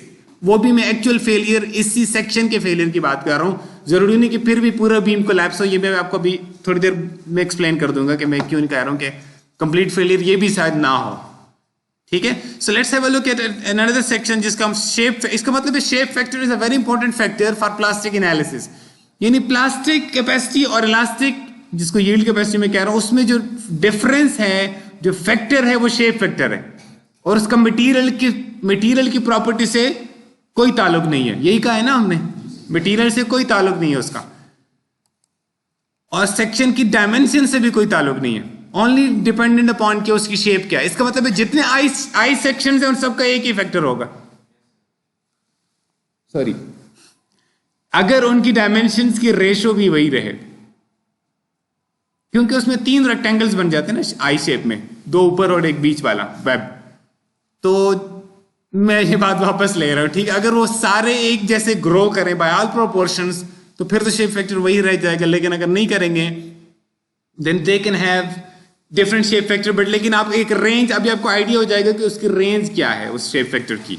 So let's calculate कि ये जी सेक्शन है, आपको नजर आ रहे हैं ना डायमेंशंस, ये टोटल 300 है आउटर टू आउटर, ठीक है। और ये तो आप समझते हैं ना कि इसको हम फ्लैंज बोलते हैं, ये वेब है, ये फ्लैंज, इतनी तो स्टील आपने पढ़ ली है ना, डब्ल्यू सेक्शन आप इसको बोलते हैं। अच्छा, सो मैंने इनको डिफरेंट थोड़े से कलर्स दे दिए ताकि आप इसको इजीली देख सकें। हमने इसका शेप फैक्टर निकालना है, तो आपके ख्याल में what should be the steps? पहले क्या निकाल दें? जी ई, इलास्टिक वाला, चला वो तरह आसान है, वो पहले निकाल देते हैं। फिर उसके बाद जी पी, फिर जी पी और जी ई करना है। अब जी ई क्या होगा? I divided by maximum of Y top and Y bottom. ये भी एक ऐसा सेक्शन है जिसका वाई टॉप और वाई बॉटम एक जैसे हैं। सो लेट्स, इसका मतलब है पहली चीज जो करनी पड़ेगी that would be I value. तो मैं आपको आई वैल्यू पे लेके जाता हूं, आई वैल्यू ये। अच्छा, एक वैसे तो आप एक तरीका क्या है इसका, पैरेलल एक्सिस थ्योरम अप्लाई करना। मैंने ऑफ कर दी, लाइट चली गई। नहीं यार, ये चल रहा है, लाइट है, मैंने इसको ऑफ किया, चेक कर लीजिए समझ ये लगते हैं चल गया। अच्छा, मैंने किया, दोबारा दबाना पड़ेगा।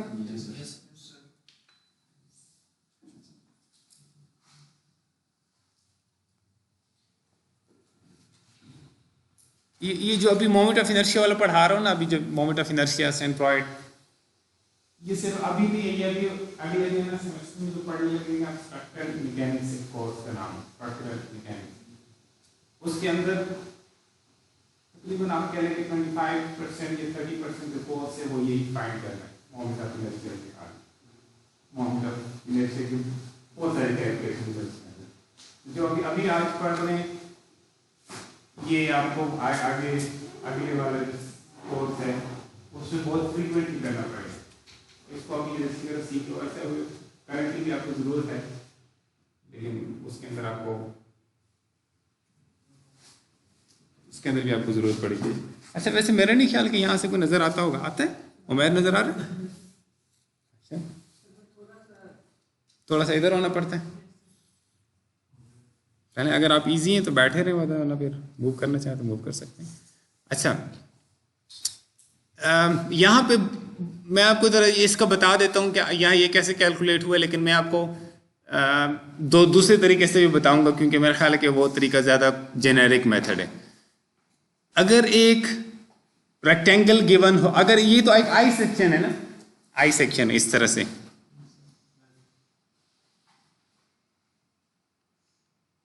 मैं यहां बता देता हूं, अगर ये एक सॉलिड सेक्शन होता है ऐसे,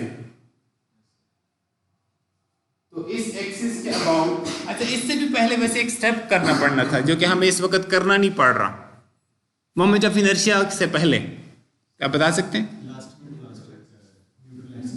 इलास्टिक न्यूट्रल एक्सिस लोकेट करना पड़ता है। उसका क्या मतलब है कि हमें क्या लोकेट करना पड़ता? सेंट्रॉइड, सेंट्रॉइडल एक्सिस, ताकि पता चल जाए। अब इसमें अगेन कैलकुलेशन की जरूरत क्यों नहीं पड़ी? सिमेट्रिकल है ना, देखने से पता चल जाएगा कि हाफ ऑफ 300 150 के लेवल पे आएगा और इधर से मिड वेब के ऊपर आएगा, ऐसे ही है ना। तो अब यहाँ पे कैलकुलेशन की जरूरत नहीं पड़ी, लेकिन ये स्टेप जरूर था। अगर करनी पड़ती तो फिर आपको कैलकुलेशंस के थ्रू फाइंड करना पड़ता कि वो सेंट्रॉइड है कहाँ पर। अब यहाँ पे जरूरत नहीं है, क्योंकि आई तो हमने उस पूरा जो सेक्शन है उसका जो यहाँ सेंट्रॉइड लाई कर रहा है उसके अबाउट फाइंड कर रहे हैं ना। मैं इसको वर्ड यूज करता हूँ ग्लोबल सेंट्रॉइडल एक्सिस, ग्लोबल यानी पूरे सेक्शन का। ये I section combination of 3 rectangles है ना, हर रेक्टेंगल का अपने भी एक सेंट्रॉइड्स हैं, हर रेक्टेंगल का अपना भी सेंट्रॉइड है ना। लेकिन इस पूरे जो एक कंपाउंड सेक्शन आपका बन गया, जिसको मैं आई सेक्शन या डब्ल्यू सेक्शन कह रहा हूँ, उसका जो सेंट्रॉइडल एक्सिस है उसको मैं कहता हूँ ग्लोबल सेंट्रॉइडल एक्सिस, यानी पूरे सेक्शन का सेंट्रॉइडल एक्सिस। ये इसका इलास्टिक न्यूट्रल एक्सिस हो गया। अब इसके अबाउट आई फाइंड करना है। इसके अबाउट फाइंड करना है, इस ग्लोबल सेंट्रॉइडल एक्सिस के अबाउट हमने आई फाइंड करना है। डायरेक्टली हम ऐसे, चले मैं आपको पहले इस वाले मेथड से बता देता हूँ, फिर उसके बाद पैरेललिसिस थ्योरम से। अगर ये पूरा एक सॉलिड होता तो आप कैसे क्या फाइंड करते? BH3/12, B is 150, H is 300, बात खत्म हो जाती। लेकिन इसके अंदर ये जो दो आपको नजर आ रहे रीजन्स, एक ये हॉलो है और एक ये हॉलो है, ऐसे ही है। अगर मैंने एक हॉलो का सब्ट्रैक्शन करनी होती इसमें से, यानी एक hollow area, considering the fact कि इसमें से ये वाला ब्लॉक जो ये हॉलो था उसको अगर सब्ट्रैक्ट करना होता उसका मोमेंट ऑफ इनर्शिया, तो मैं क्या करता? माइनस ये जो रीजन है ना, इसकी डायमेंशन बनती है 71, टोटल 150 है, और यहां तक 75 बनता। और अगर मैं इसकी थिकनेस चूंकि 8 मिलीमीटर है तो ये 4 मिलीमीटर यहां तक है, मिड से लेके यहां तक 4 मिलीमीटर है। तो इसका मतलब है कि ये 75 में से मैं 4 निकालूंगा तो 71। वैसे ये बताने वाली चीजें नहीं थी, लेकिन मैं आपको जिस बताना चाह रहा था कि 71 है क्या बेसिकली। सो 71 इंटू ये डायमेंशन 276 है कि thickness is 12 for the flange, इसका भी फ्लैंज का 12 है, तो वो टोटल 24 सब्ट्रैक्ट होना है 300 में से, तो 276 क्यूब बाय 12। और 2 क्यों किया? कि इसी तरह का एक और ब्लॉक भी एग्जिस्ट कर रहा था। इसमें भी अगेन एक सिंप्लिसिटी ये थी कि चाहे इस सॉलिड का की बात करें या इस हॉलो की बात करें, दोनों के centroidal axis global centroidal axis के साथ कॉन्साइड्स कर रहे हैं। ग्लोबल का सेंट्रॉइडल एक्सिस मैंने पहले आपको डिफाइन करके दे दिया था ना, दोनों इसके साथ कॉन्साइड कर रहे हैं, इसलिए कोई AD² नाम की कोई टर्म इसमें नहीं नजर आ रही। यानी ये इसलिए एक आसान तरीका इसका बन सकता है। यहां से ये आपको समझ आ गया, पूरे सॉलिड का -2 हॉलोस। लेकिन अगर आपको इस तरह समझ में मुश्किल आ रही है, जो थोड़ा सा जनरलाइज्ड आप देखना चाह रहे हो, तो वो ये है कि आप इस फ्लैंज का, ये जो ऊपर एक रेक्टेंगल है फ्लैंज, इसका BH, इसका अपना B और अपना H, यानी लोकल B लोकल H, समझ रहे हैं? लोकल B लोकल है, यानी उस रेक्टेंगल की अपनी विड्थ और अपनी height B into H cube by 12 अगर आप कर लें, तो वो आपके पास जो आंसर आएगा ना BH क्यूब और 12, वो उस यानी अगर मैं इसकी बात कर दूं, सॉरी, अगर मैं इसकी बात कर दूं इस वाले फ्लैंज की, तो इस फ्लैंज का ये जो लेवल है, ये इसका अपना सेंट्रॉइडल एक्सिस है, मैं इसको कहता हूं लोकल सेंट्रॉइडल एक्सिस। ये जो आपने BH क्यूब और 12 कर लिया, दिस डायमेंशन H, ये वाली थिकनेस, ये इसके अपने सेंट्रॉइडल एक्सिस के अबाउट आंसर आया आपके पास। ये जो आपको मोमेंट ऑफ इनर्शिया अभी आपने BH क्यूब और 12 निकाल दिया इस छोटे एक रेक्टेंगल का, ये इसके अपने इस लोकल सेंट्रॉइडल एक्सिस के अबाउट आया है। अगर आपने इसको ट्रांसफॉर्म करना है, यानी आपको इस किसी सेक्शन के अपने लोकल सेंट्रॉइडल एक्सिस के अबाउट मोमेंट ऑफ इनर्शिया पता हो, जो कि आपका BH क्यूब बाय 12 आंसर बन गया, और आपने उसको ट्रांसफॉर्म करना हो to another axis which is parallel to this local centroidal axis, तो आप क्या यूज करते हैं? Parallel axis theorem. वो कैसे करते हैं हम? अगर मैं इस ऊपर वाले रेक्टेंगल को रेक्टेंगल 1 नाम दे दूं, तो IZ बल्कि कहना चाहिए इसको, IZ1 क्या होता है? 1 से मुराद के पहले रेक्टेंगल के लिए कर रहा हूं, इक्वल टू इसी रेक्टेंगल का B, dimension of this parallel to this axis, इसको 150 में कह रहा हूं। आगे क्या लिखूं? 12 क्यूब प्लस इसी रेक्टेंगल का area AD square, minimum directly लिखने के बजाय ए मल्टीप्लाइड बाय स्क्वायर ऑफ, जोर से सुनिएगा, square of distance of this centroid from the global centroid. ये ग्लोबल सेंट्रॉइड है ना, ये वाला, इससे डिस्टेंस किसका? लोकल सेंट्रॉइड का, जिस रेक्टेंगल का आप फाइंड कर रहे हैं उसका स्क्वायर।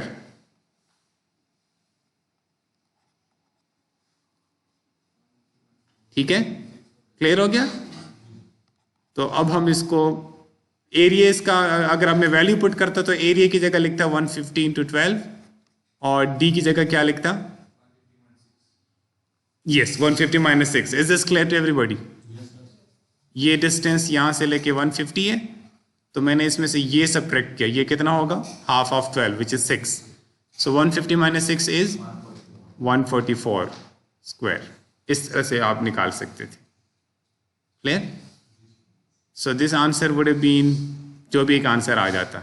इसी तरह से मैं IZ, अगर मैं इस नीचे वाले रेक्टेंगल को, इस नीचे वाले फ्लैंज को मैं 2 कह दूं, ये शेप 2 है, तो इसका भी इसी तरीके से होता 150 × 12 क्यूब ओवर 12 प्लस इसका अपना area 150 × 12 into D square 144 square. ठीक है, इस केस में तो डिफरेंट है, वेब की 8 मिलीमीटर है और फ्लैंज की 12 है।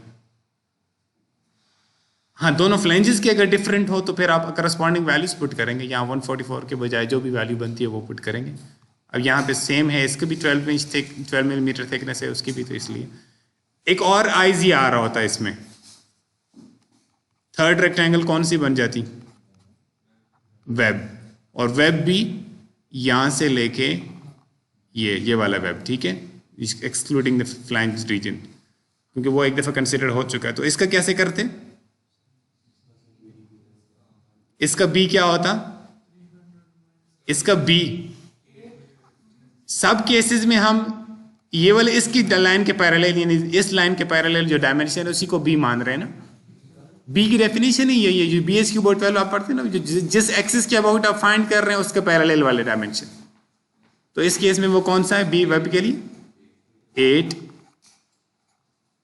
× 276 क्यूब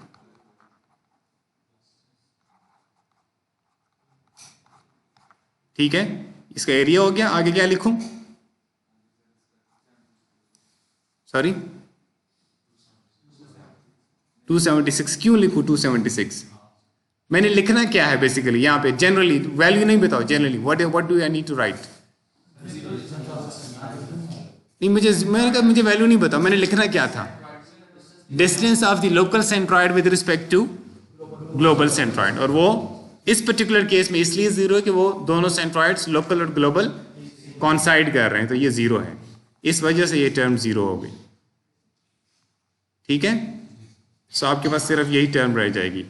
आप कंफर्म कर सकते हैं इन कैलकुलेशंस को, आप लाजमी इनको कंफर्म कीजिएगा जब आप घर जाके इसकी प्रैक्टिस करें कि इन तीनों का sum now IZ would be equal to IZ1 plus IZ2 plus IZ3।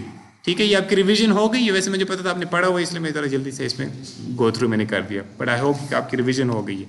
या दूसरा तरीका अगर आपको इस तरह समझ आती है आई सेक्शन के लिए, आप इस तरह से भी कर सकते हैं। ठीक है, this is more generalize method, आप इसको फॉलो करना चाहिए इसको। Anyways you will be able to find I. इसका वाई मैक्स कितना होगा इसको बताते हुए देख के बताओ। 150 पूरा, ओके। सो आपके पास ये आंसर आ गया ZE का। अब ZP निकालना है। ZP is what? General expression क्या है? A1 Y1 bar plus A2 Y2 बार। A1 क्या था?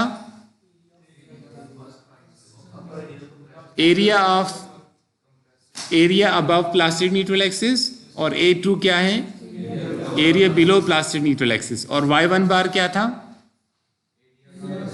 Centroid of the area above plastic neutral axis with respect to plastic neutral axis, और Y2 बार क्या था, centroidal distance of the A2 with respect to plastic, यानी दो सब में reference plastic neutral axis.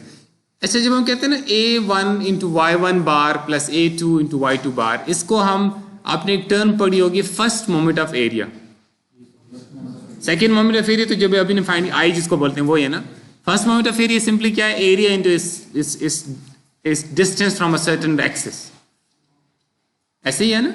जिस तरह आप ये फार्मूला शायद जो मैंने लिखा था, जब आपने सेंट्रॉइड आप निकालते हैं ना, सेंट्रॉइड उसमें आप क्या करते हैं, A1 Y1 plus A2 Y2 plus A3 Y3 divided by total area. वो जो A1 Y1 है बेसिकली क्या है, वो A1 Y1 plus A2 Y2 वो फर्स्ट मोमेंट ऑफ एरियाज का सम है। तो centroid basically first moment of areas का सम डिवाइडेड बाय एरिया होता है। सो आप इसको इस तरह इंटरप्रेट कर सकते हैं, ऊपर जितना एरिया है, पहली बात तो ये थी कि जीपी के लिए प्लास्टिक न्यूट्रल एक्सिस लोकेट करना था। इस पर्टिकुलर केस में हमें कैलकुलेशंस के बगैर ही पता चल गया कि ये इलास्टिक न्यूट्रल एक्सिस के साथ कॉन्साइड करेगा। क्यों?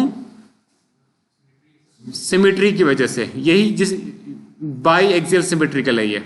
और वैसे भी आप समझ सकते हैं कि अगर मैंने एक लाइन लगानी हो जिससे ऊपर और नीचे एक जितना एरिया रह जाए, तो यही तरीका है कि मैं सेंटर में मिड डेप्थ हाइट के ऊपर लाइन लगाऊं इस पर्टिकुलर केस के लिए। तो इलास्टिक और plastic neutral axis were considering. उसके बाद जीपी कैलकुलेशंस के लिए I need to look at the area above and below. Now let's look at the area above. हम इसको स्टेप पूरे एरिया मल्टीप्लाइड बाय उस पूरे एरिया का सेंट्रॉइडल डिस्टेंस y1 बार, उसके बजाय हम इसको ब्लॉक्स में करने जा रहे हैं। ऊपर वाले एरिया को भी 2 ब्लॉक्स में और नीचे वाले एरिया को भी 2 ब्लॉक्स में। एक ब्लू ब्लॉक है और एक ये रेड ब्लॉक है, फ्लैंज और हाफ वेब। 8 इंटू 138 ये मैंने क्या लिखा है, यस ये मैं वेब की बात कर रहा हूं। इसका एरिया 8 इंटू 138 और इसका सेंट्रॉइड यहां पे लाई करेगा, तो इसका distance with plastic neutral axis कितना हो जाएगा,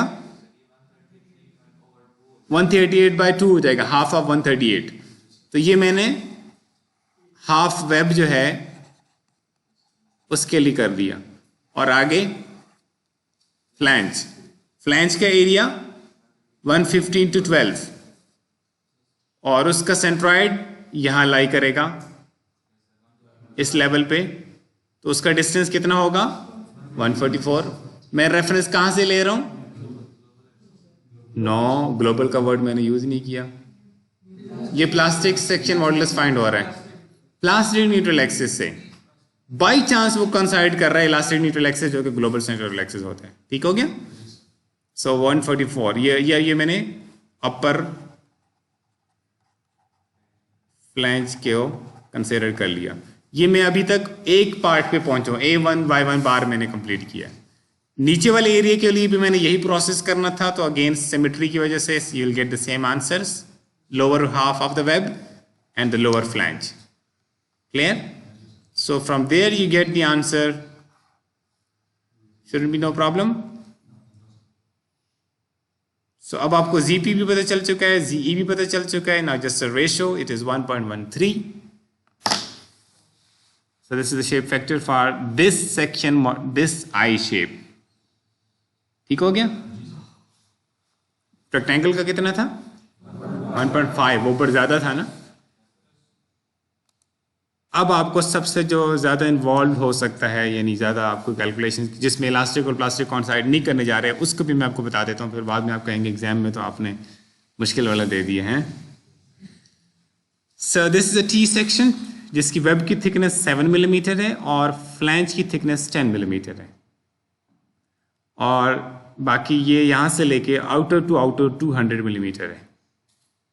ठीक हो गया। और ये 150 मिलीमीटर है फ्लैंज की थिकनेस। डायमेंशंस आपके पास आ गई हैं। अगेन आपने शेप फैक्टर लोकेट करना है, शेप फैक्टर फाइंड करना है। उसके लिए आपको अगेन ZE और ZP चाहिए, तो पहले हम ZE फाइंड कर रहे हैं। ठीक है। उसके लिए भी पहले हमें क्या लोकेट करना पड़ेगा, इलास्टिक न्यूट्रल एक्सिस। और इलास्टिक न्यूट्रल एक्सिस लोकेट करना है तो वो A1 Y1 plus A2 Y2। ठीक हो गया।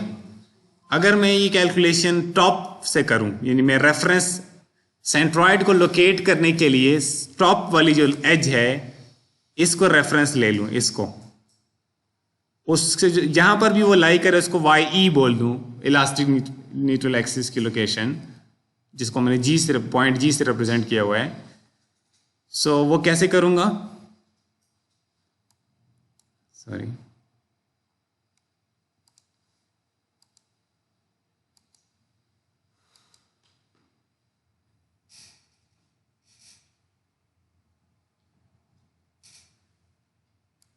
एरिया A1 और Y1, अब ये मैं ऊपर वाले के लिए कर रहा हूँ 150 इंटू 10 और उसका distance from the reference axis is 5। Reference axis मैंने टॉप एज लिया हुआ है, समझ आ रही है ना। प्लस सेकंड जो रेक्टेंगल है वो वेब है, 7 इंटू 190 इसका एरिया है और उसका centroid half of its depth पे लाई करेगा। अब उसको हमने कैसे लोकेट किया, ये जो डिस्टेंस है ये 190 है यहाँ से लेके यहाँ तक, इसका हाफ कितना बनेगा, जो भी वैल्यू बनती है, ठीक है। और सो 190/2 यहाँ से लेके यहाँ तक हो गए और प्लस 10, क्लियर है ये, divided by total area A1 plus A2। So you get 52 millimetre from the top, यानी ये 10 है और 10 से और आगे 42 और चले जाएं तो आपके पास elastic section, elastic neutral axis आ जाएगा YE की लोकेशन, क्लियर है ना। ZE इज, आप इसको इस तरह भी लिख सकते हैं, मिनिमम ऑफ I और Y टॉप और I और Y बॉटम, या आप ऐसे भी लिख सकते हैं ZE इज इक्वल, दोनों I तो दोनों में एक ही आ रहे हैं ना, तो अगर Y टॉप और Y बॉटम में से जो मैक्सिमम वैल्यू वो आप यूज कर देंगे तो भी ठीक है। चाहे इस तरह से फॉर्म लिखना चाहे इस तरह लिखना, दूसरी तरह लिखना चाहे दूसरी, यानी जो वैल्यू टॉप और बॉटम में, Y टॉप और Y बॉटम में जो बड़ी वैल्यू वो आपने यूज करनी है। तो जाहिर है अब ये इस तरफ जो है ये 52 है और नीचे ज्यादा है ना, तो बॉटम इस case Y bottom is larger then Y top in this case, तो I divided by Y bottom use करेंगे इसमें। और वो बॉटम से बनेगा कितना, अगर टॉप से ये 52 है तो बॉटम से कितना होगा, टोटल 200 माइनस 52 142 हो जाएगा, ऑलराइट, सॉरी 148 हो जाएगा, 52 सब्ट्रैक्ट कर दिए ना फिर। सो I डिवाइडेड बाय 148, और I की वैल्यू अब वो कैसे फाइंड होगी, मेरे ख्याल जरूरत ज्यादा नहीं होनी चाहिए, मैं क्विकली इसको गो थ्रू कर लेता हूं। ऊपर जो ग्रीन ब्लॉक है उसका पहले देखें, अपने लोकल सेंट्रोइडल एक्सिस के अबाउट BH³ और 12 कर दिया, 150 इज B, 10 इज H, और आगे A 150 into 10 multiplied by D²। D² क्या होगा, इस ब्लॉक का, ग्रीन ब्लॉक का लोकल सेंट्रॉइड जो कि 5 मिलीमीटर नीचे है टॉप से, और उस ग्लोबल सेंट्रॉइड जिसकी लोकेशन 52 है फ्रॉम द टॉप। दूसरा, हाँ जी, वो वाला मेथड भी कर सकते हैं, लेकिन उसमें फिर एक और चीज वो यूज करता है बुक में जिसने उसने किया, वो एक और चीज है, मैं इसमें पढ़ना नहीं चाह रहा हूँ। आप दूसरे मेथड को छोड़ इसलिए दें, मुझे थोड़ा सा ये डर है कि आप लोग कंफ्यूज हो जाएंगे, वरना बताने को तो ज़ाहिर है मैं आपको समझा तो सकता हूँ। दूसरे मेथड में डायरेक्टली एज इट इज नहीं अप्लाई हो सकता वो, उसकी वजह ये कि जो होलो एरिया है उसका लोकल सेंट्रॉइड और बनेगा, और जो आप पूरा ब्लॉक लेंगे ना वो उसका सेंट्रॉइड मैच नहीं करेगा, दोनों उसके साथ ग्लोबल के साथ मैच नहीं करेंगे, इस वजह से वो वाला मेथड वर्क नहीं करेगा। एक और मेथड है लेकिन मैं उसमें जाना नहीं चाह रहा। ये 190 डिवाइड बाय 2 प्लस 10 क्या 18 को 2 प्लस क्या, जी मैं अभी तो इसकी तरफ आ रहा हूँ, अभी तो मैं इसके ऊपर था। वो नीचे वाले से y ये अच्छा, यहाँ पर ये वाला जब मैं ये सेंट्रॉइड लोकेट कर रहा था जी, मैंने ये रेड जो ब्लॉक नजर आ रहा है इसकी कैलकुलेशन रेड में हुई है, ठीक है। सो 7 इंटू 190 इसका एरिया है A2, और इसका सेंट्रॉइड लाई करेगा इस डेप्थ के हाफ पे, ऐसे ही है, और इसका मतलब है यहां से लेके अगर मैं, और ये जो टोटल है ये 190 है, तो अगर टोटल 190 है तो यहां, इसके लोकल सेंट्रॉइड से लेके यहां तक 190/2 होगा, और +10 मैं इसलिए कर रहा हूं कि मैं सारे डिस्टेंसेस को रेफरेंस टॉप एज ले रहा हूं। ये मैंने 5 क्यों लिया था? इसका ग्रीन वाले का लोकल सेंट्रॉइड यहाँ पे था, जिसका टॉप जो हमारा एज जो रेफरेंस है वो यहाँ से 5 था। अच्छा, ये यहाँ पे हम थे आई फाइंड करने के लिए, तो ये ग्रीन वाला जो ब्लॉक है उसका हो गया फ्लैंज का। ये क्लियर है आपको? ये डिस्टेंस आपको समझ आ गई कैसे निकला है? ये क्या है वैसे बताओ जरा। अच्छा, आपके अलावा कोई और बंदा बता दो, आपके अलावा कोई और बंदा बता दो। ये 52 - 10/2 जो मैंने लिखा है ये क्या है? मुझे 52 और 10 इनकी बात ना बताएं, मैंने लिखना क्या था यहाँ पे जनरली। नहीं, मुझे सैम्पल नहीं बताओ, मुझे डिस्टेंस वर्ड्स में डिस्क्राइब करो। या किसी डिस्टेंस का स्क्वायर है ना, वो डिस्टेंस जनरली क्या है उसको कहते हैं, ये क्या है? कहाँ से लेके? अच्छा ठीक है, इलास्टिक जिसको आप कह रहे हैं, ओके। ये नहीं, लेकिन हम ये नहीं कहें reference is global centroidal axis, उसके लिहाज से लोकेट कर रहे हैं लोकल सेंट्रोइडल एक्सिस के लोकल बॉक्स के सेंट्रॉइड को, ठीक है। सो लोकल रेक्टेंगल का जो सॉरी ये रेड की बात चल रही है, सॉरी ये ग्रीन के हम चल रहे हैं। ग्रीन जो ब्लॉक है उसका centroid at 5 millimetre from the top है, ठीक है। और हमारा ग्लोबल सेंट्रॉइड यहां पर है 52 मिलीमीटर फ्रॉम द टॉप। तो एक का डिस्टेंस टॉप से 5 है और दूसरे का टॉप से 52 है। ये ध्यान रखिए कि दोनों का एक रेफरेंस से आप डिस्टेंस लिखें, फिर आपको इजी होगा। तो 52 माइनस हाफ ऑफ 10 यानी 5। क्लियर है ये? सेकंड का अब आप मुझे बताएंगे, यहां तक तो आसान है। इसका B7 पैरेलल टू जिस एक्सिस के अबाउट आप फाइंड कर रहे हैं, 190 इसका ये वाला डिस्टेंस है। 7 × 190 ये इसका एरिया हो गया। अगेन अब यहाँ पे सबसे ज़्यादा मुश्किल होती है, यानी सबसे ज़्यादा जो सोचना पड़ता है वो यहाँ पड़ता है। इसका local centroid at half of 190 from the bottom. अगर चलो टॉप से वर्किंग करनी हो तो टॉप से इसकी लोकेशन 10 + हाफ ऑफ 190 पे लाई करता है टॉप से, ये रेड वाले का सेंट्रॉइड। ऐसे ही है ना, जैसे पहले भी यहाँ पर भी वर्किंग की है इसकी 10 + 190/2। ये इसकी डिस्टेंस कहाँ से? From the top. और टॉप से हमारा सेंट्रॉइड जो है जी की जो पॉइंट है दैट इज 52। तो टॉप से एक का डिस्टेंस 10 + 190/2 है और दूसरा 52 है, तो दोनों का डिफरेंस निकाल दिया, ठीक है। So from there you should get the value of I, इसका सम और इसका sum. Now you have the value of I, you have the value of y maximum of y top and y bottom, so ZE should be calculatable now. ये I की value आपने निकाल दी है, ये हमने पहले डिस्कस कर दिया 148 maximum of y top and y bottom, यहाँ पे y bottom है ये। So ZE is determined. Now for ZP you have to locate the plastic neutral axis and now it doesn't coincide with the elastic neutral axis. उसका rule मैंने क्या बताया था?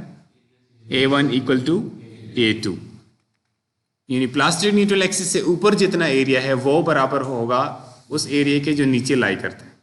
यहाँ पे A1 और A2 ब्लॉक 1 और ब्लॉक 2 का एरिया नहीं है। यहाँ पे A1 और A2 हम किसको कह रहे हैं? प्लास्टिक न्यूट्रल एक्सिस से ऊपर वाले एरिया को हम A1 और नीचे वाले एरिया को A2।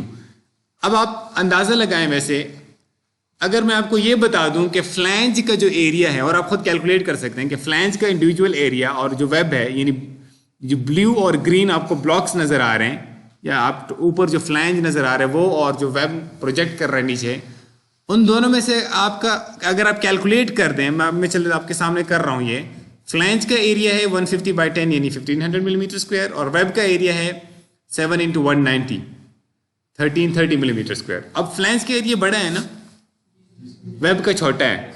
अगर मैंने लाइन ऐसी जगह फिक्स करनी है कि जो जिससे ऊपर और नीचे एक जितना एरिया हो, तो जहां इनका जंक्शन है उस जंक्शन से मेरी लाइन ऊपर आएगी या नीचे आएगी?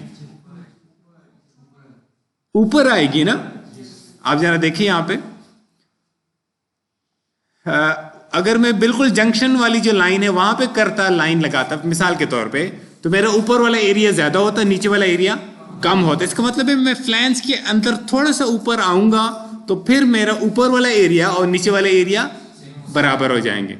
अब वो कितना है वो उसको, इसका हमें ये पता चल गया। पहले चीज ये फाइंड करनी थी कि neutral plastic neutral axis web के अंदर लाई करेगा या फ्लैंज में लाई करेगा। अब हमें ये पता चल गया कि it lies with in flange. ये अब अगला स्टेप है कि विद इन फ्लैंज उसका टॉप से डिस्टेंस कितना है, जिसको हमने YP कह दिया। यहां भी हमने शो किया हुआ था ना YP, यहां भी हमने शो कर दिया उसी तरह से YP। अच्छा, नाउ लेट्स सी, अगर हम इसको YP का नाम दे दिया, अब हम प्रिंसिपल हमारा क्या है, इस प्लास्टिक न्यूट्रल एक्सिस से, मैं इधर आपके लिए फिलहाल ये थोड़ा हटा देता हूं ताकि आप इसको देख सकें। ये जो आपको एक लाइन जंक्शन वाली लाइन से थोड़ी सी ऊपर आपको जलती हुई नजर आ रही है, डॉटेड थी, मैंने वहां पे ब्लू रेक्टेंगल लगाया हुआ है। उसका एरिया आप कैसे निकाल सकते हैं, जो ब्लू रेक्टेंगल है 150 इंटू, ब्लू रेक्टेंगल पूरे थिकनेस नहीं है उसकी, वो उससे थोड़ा ऊपर है, हमने यही कहा है ना।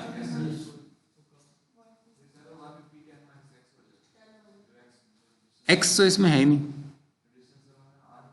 YP कह दिया उस डिस्टेंस को।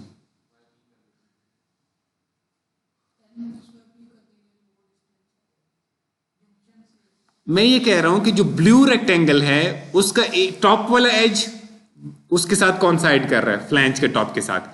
उसका जो बॉटम एज है ब्लू रेक्टेंगल का, वो प्लास्टिक न्यूट्रल एक्सिस के साथ कॉन्साइड कर रहा है। यानी आप समझ रहे इस बात को, क्या नहीं समझ रहे? देखो यहां पे मैं इसको मिटा के आपको दिखाता हूं। ये जो आपको लाइन नजर आ रही है डैश वाली, ये प्लास्टिक न्यूट्रल एक्सिस है। यही हमने डिसाइड किया ना कि it has to be within the flange. अब हमने YP को कैलकुलेट करना है। YP हमने डिफाइन कर दिया, distance of the plastic neutral axis from the top.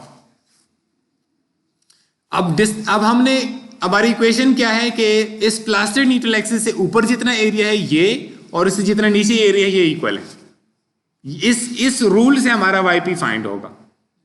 अब हम पहले टॉप वाले को फाइंड करते हैं, फिर इक्वल टू करेंगे बॉटम वाला एरिया। टॉप वाला जो एरिया है वो किसके इक्वल होगा, 150 इंटू YP। क्लियर है ये? नीचे वाला एरिया, उसमें दो रेक्टेंगल्स हो जाएंगे, एक वो पार्ट जो विद इन द फ्लैंज थोड़ा सा पतला सा एक बन गया, और एक वेब वाला तो सादा है ना 7 into 190। जो ये वाला रीजन है जिसमें ये छोटी सी एक रेक्टेंगल बन जाएगी, इसके डायमेंशंस क्या है, एक तो 150 है, दूसरी डायमेंशन 10 - YP। ये मैंने यहाँ पे अलग अलग रेक्टेंगल्स शो किए थे। जिस कलर का रेक्टेंगल है उस कलर की इक्वेशन वैल्यू मैंने उस कलर में लिखी है, ठीक है। So YP is now equal to 9.4 millimetre, और इसका रेफरेंस ज़ाहिर है हमने टॉप से लिया था। अब आप YP आ गया, प्लास्टिक न्यूट्रल एक्सिस आ गया। अब आप ZP फाइंड करें, क्योंकि ZP के लिए reference is the plastic neutral axis. अब आप ZP कैसे कैलकुलेट करेंगे, इससे ऊपर वाला एरिया मल्टीप्लाइड बाय उसका centroidal distance from plastic neutral axis. ऊपर वाला एरिया कितना है 150, अब पहले हम YP कहते थे, अब उसकी वैल्यू आ गई तो हम क्या कहेंगे 150 इंटू 9.4, और उसका centroidal distance from the plastic neutral axis is equal to 9.4/2, half of 9.4, simple. Plus नीचे वाला एरिया, ये जो पतला सा एक रेक्टेंगल बन जाएगा 150 into 0.6 multiplied by half of 0.6। Clear है ये? और नीचे जो वेब है उसका 7 into 190 इज इट्स एरिया। और आगे बता सकते हैं अभी प्लास्टिक न्यूट्रल एक्सिस से डिस्टेंस बताना है जरा ध्यान से। 190/2 plus 0.6 यस, प्लस 0.6 यस, पूरा 0.6 ना। Is it clear to everybody? नहीं, इसका मतलब आपको ये नहीं क्लियर कि वो जो डिस्टेंस है वो है क्या। ये क्लियर है कि वो डिस्टेंस जो लिखने जा रहे हैं वो क्या है, क्या है? हाँ, उस ग्रीन जो बॉक्स है, जो वेब है, उसका इसका सेंट्रॉइड का फासला है प्लास्टिक न्यूट्रल एक्सिस से। तो उस सेंट्रॉइड तो जो उसकी डायमेंशन है उसके हाफ पे लाई करेगा ना।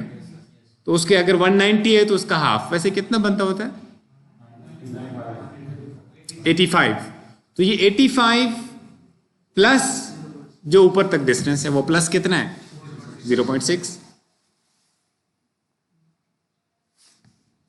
190/2 प्लस 0.6 यानी 85 प्लस 0.6। क्लियर हो गया?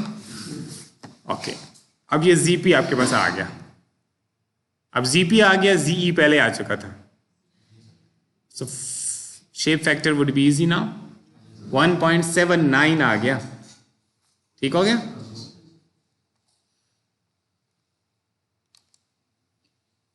अच्छा, मैंने आपकी एक मेकअप क्लास भी आज वाली लेनी है, एक रहती है ना हमारी मेकअप क्लास, वो आपने जो खुशी खुशी छुट्टी की थी, ठीक है, उसका 1 घंटा मैंने लास्ट टाइम मेकअप लिया था और 1 घंटा मैंने आज मेकअप लेना है। वी हैव 2 ऑप्शंस, या तो हम अभी ब्रेक करके 1 से 2 पढ़ें, या फिर यही कि अभी जो थोड़ा बहुत टाइम है उसके अंदर हम कर लें, यानी 1 से 2 पौने 1 या इस तरह क्या 1 से 2 ठीक होगी।